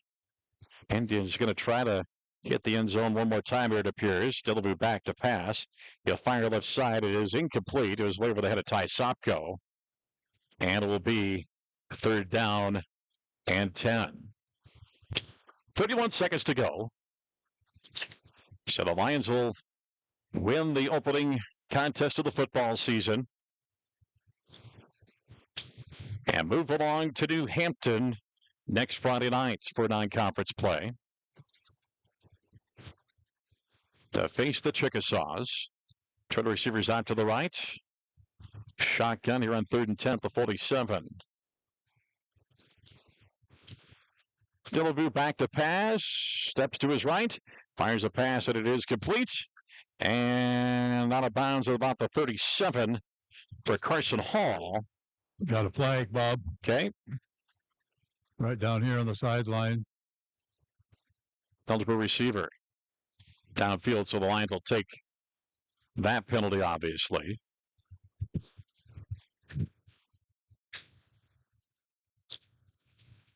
And move it back 5 yards. Back to the other 48. Ineligible receiver downfield, White. 5-yard penalty from the previous spot. Still third. So it'll be 3rd and 15 from the Indian 48. 22 and a half seconds to go. Dillaboo looks at his wristband for the play. See what they do here on 3rd and 15 from their own 48. Wideouts on each side. Wingman on the left side of the line. Single set off the right side of the shotgun here on 3rd and 15. Dillaboo back to pass. He looks long. He fires, and it is complete at the 25. And down at the 20, the tackle by Cooper Cook. And the reception, it appears, by Ryan Bailey. So the Indians move the chains, and they will call the timeout. They want to get in the end zone here on the Lions. So we'll slip in a quick timeout, 30 seconds. 41-14, Clear Lake leads Forest City on the Clear Lake Bank and Trust scoreboard back at 30 here on 103.7 The Fox. NIAC is proud to help support North Iowa athletes. Working hard and being part of a team is a great way to learn lessons for life, and learning is what NIAC is all about, beginning with high school juniors and seniors who can start building college credits now for free. Learn more at niac.edu. Absolute Waste Removal is a proud supporter of Clear Lake High School activities, serving Clear Lake, Mason City, and the greater North Central Iowa area. For residential, commercial, and roll-off services, contact your responsive and dependable, locally owned and operated waste collection provider is Absolute Waste. Back to Lions Field. Once again, stay tuned for the MBT Bank Player of the Game and our post-game conversation with Aaron Stensland after this Lions victory here tonight against the longtime rival Forest City Indians, 75th consecutive meeting between these two teams, and the 93rd overall. Two receivers out to the right. Back to the eye off the right side of the shotgun here on 1st and 10 at the 20, but it will be 1st and 5 at the 15. Dead ball, encroachment, defense, 5-yard penalty, still first. So that moves it to the 15. Clock stays steady with 14.7 seconds to go. The Indians are out of timeouts now, actually. So this is a go for the end zone play, you would think, here on 1st and 5. Dillaboo fakes the handoff. He rolls out to his right, fires a pass, and it is incomplete. On the right sideline, intended for Carson Hall. Clock stops at 9.7 seconds to go. Glad to have you along for this initial broadcast. Clear Lake Lions Sports coming back to the radio station licensed to the city of Clear Lake, 103.7 The Fox. And Bob, as I was walking down, several people had their headsets on, said they were listening, even in the stands.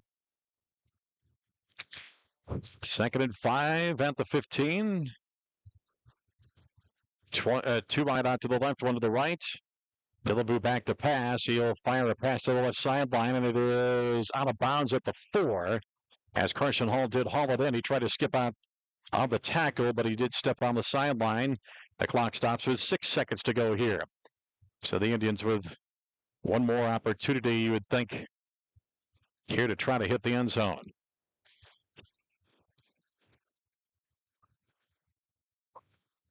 Lions broadcasts were heard many years ago on this radio station, all the way back when it was KZEV. Yeah, I remember that back in 1984 when I came here, started listening.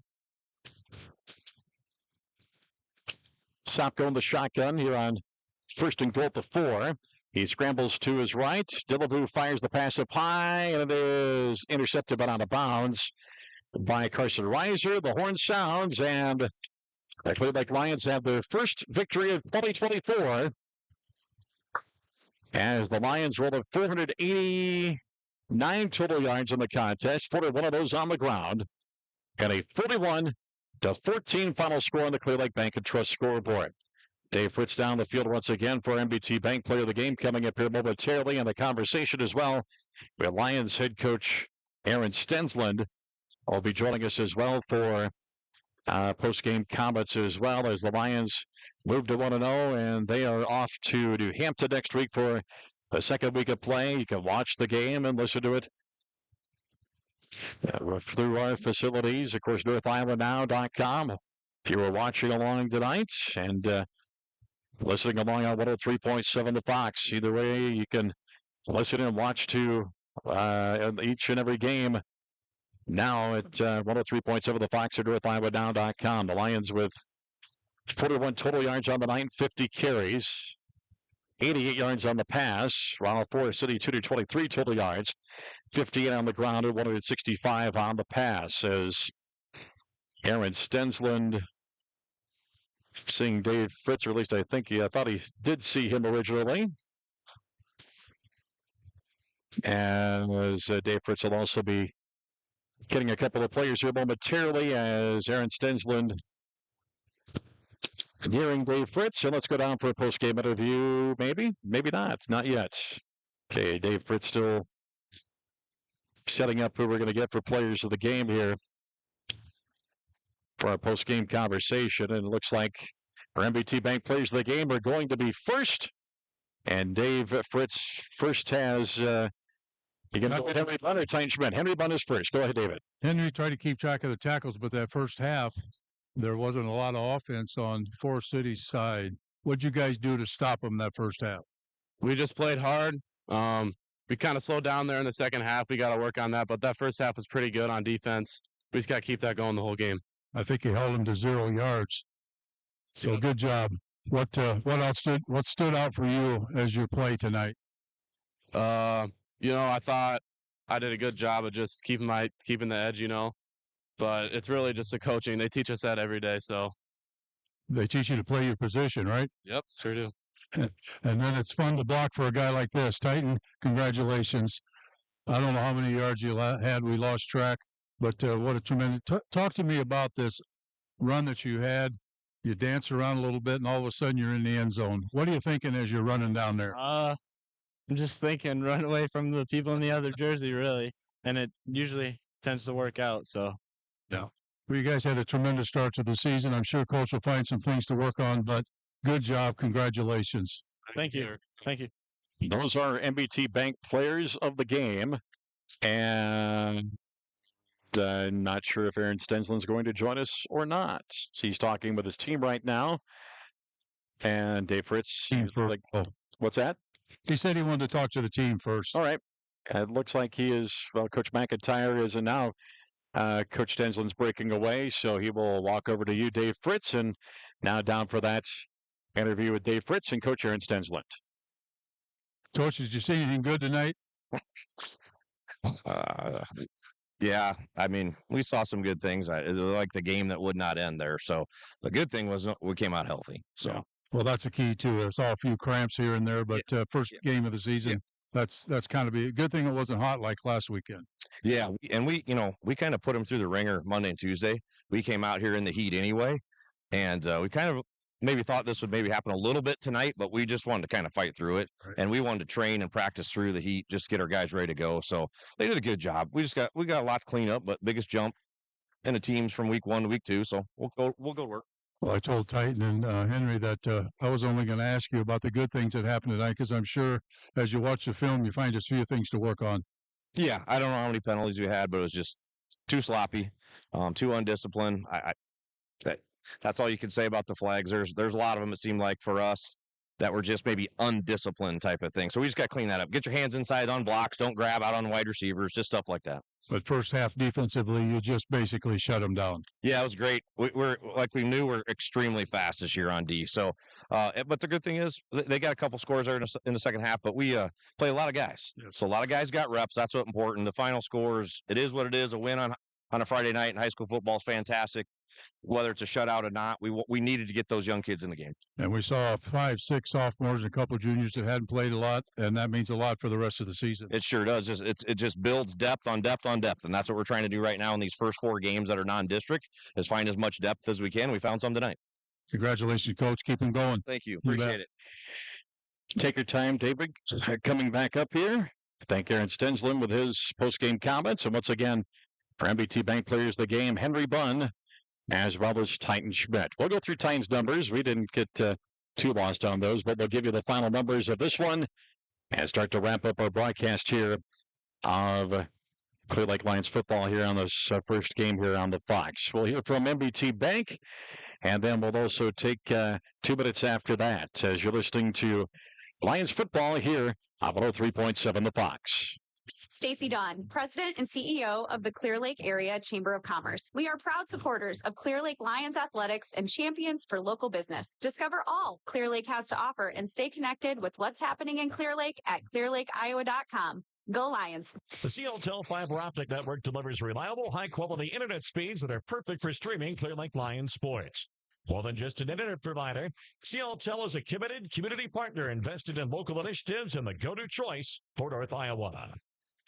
Clear Lake Bank and Trust is ready and waiting to help you build a better financial future. Visit clearlakebank.com today and be happier with your bank. Clear Lake Bank and Trust. Local ownership, local decision-making, and community reinvestment since 1934. Member FDIC, Equal Housing Lender. Why is Keith Main's mind in the gutter now? Because he and his crew at Custom Seamless Guttering are installing gutter covers for customers. With fall comes leaves and debris clogging gutters and downspouts. LeafX is the solution. Call Custom Seamless 357-5959 for a free estimate.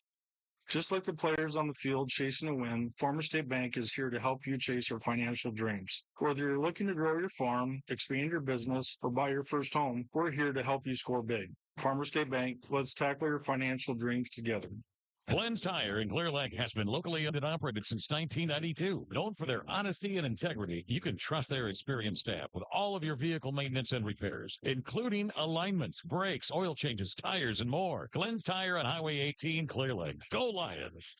MBT Bank in Clear Lake is proud to support our Lions on the field, the court, in the auditorium, and in all activities throughout the year. Come see us at our new location on Highway 18, just south of Lions Field.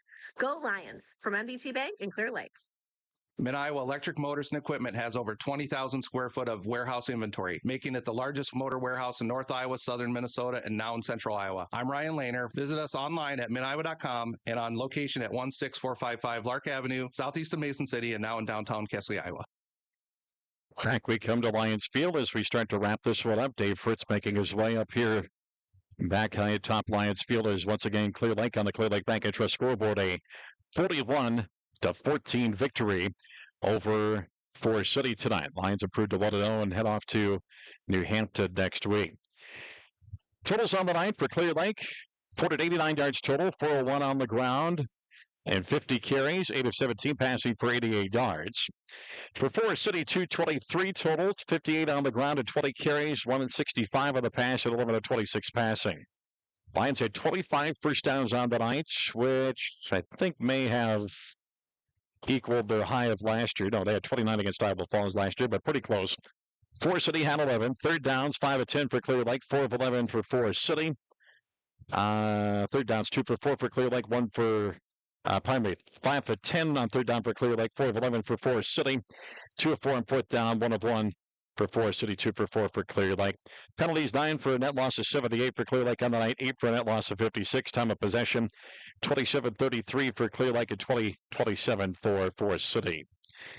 On the, let's see, there's my stats for individually. For Clear Lake on the rush, Titan Schmidt, 22 carries for 217 yards and 2 touchdowns on the night.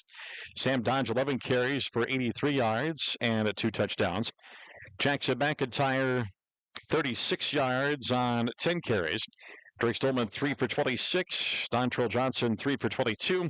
Trevor Theobald, 1 for 17. On the reception side of things, it was Thomas Meyer, 3 for 32. Titan Schmidt, 2 for 28. Both of them with touchdowns. Trevor Theobald, 2 for 14. Sam Dodge, 1 for 14. On the pass, Jackson McIntyre, 8 of 17 on the night for 88 yards and 2 touchdowns.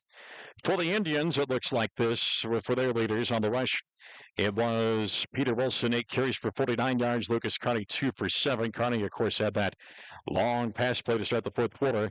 A 67-yarder he led on the receiving side. Ryan Bailey, 2 for 41. 2 for 33 for Corey Thorson. 2 for 18 for Carson Hall. 2 for 5 and a touchdown for Ty Sopko. James Hagan, 1 for 1. As Ty Dillevue was 11 of 26 passing on the night for 165 yards and 2 touchdowns.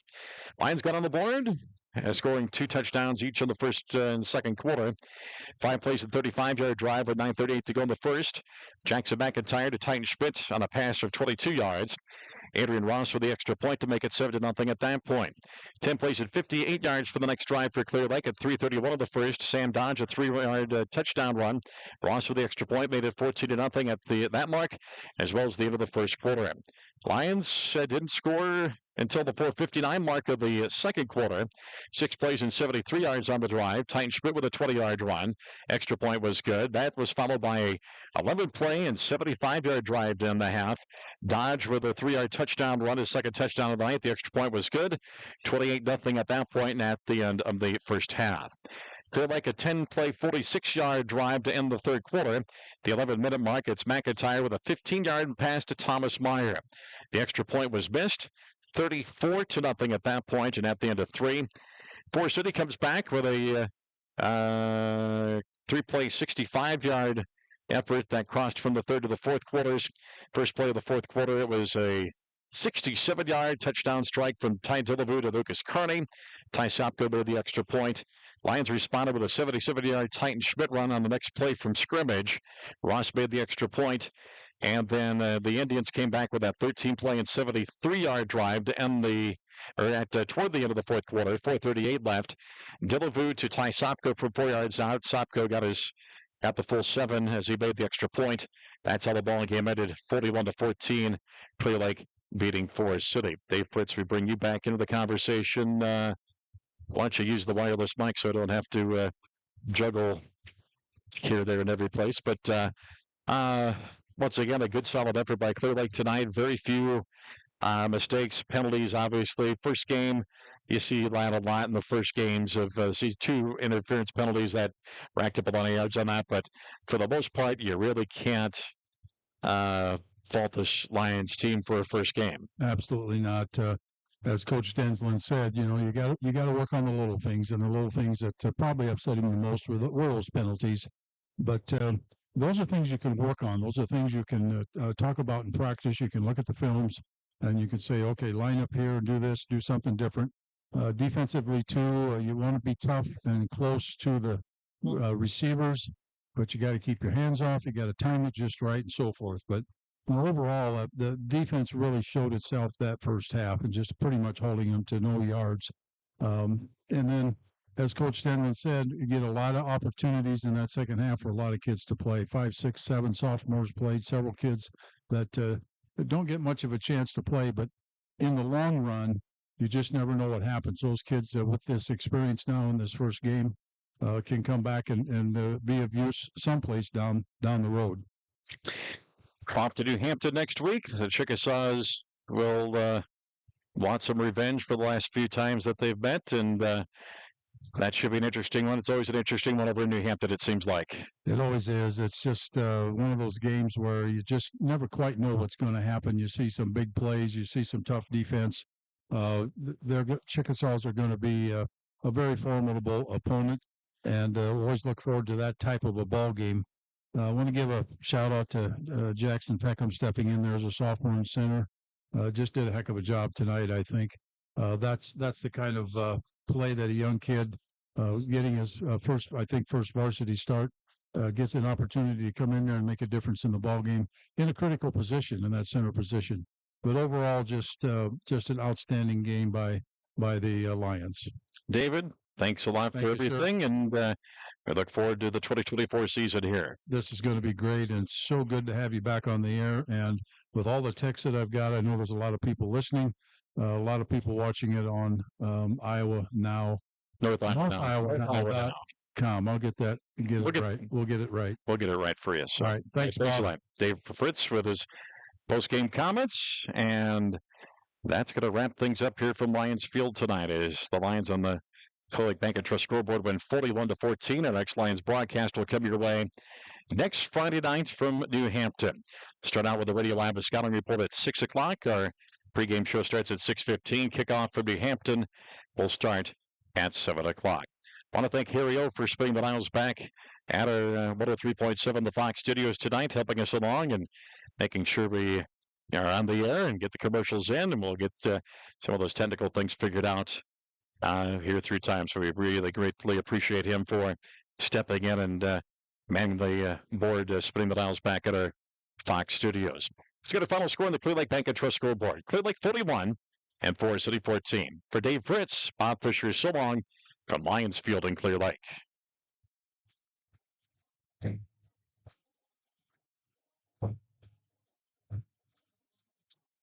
You've been listening to coverage of the Clear Lake Lions on 103.7 The Fox and NorthIowaNow.com.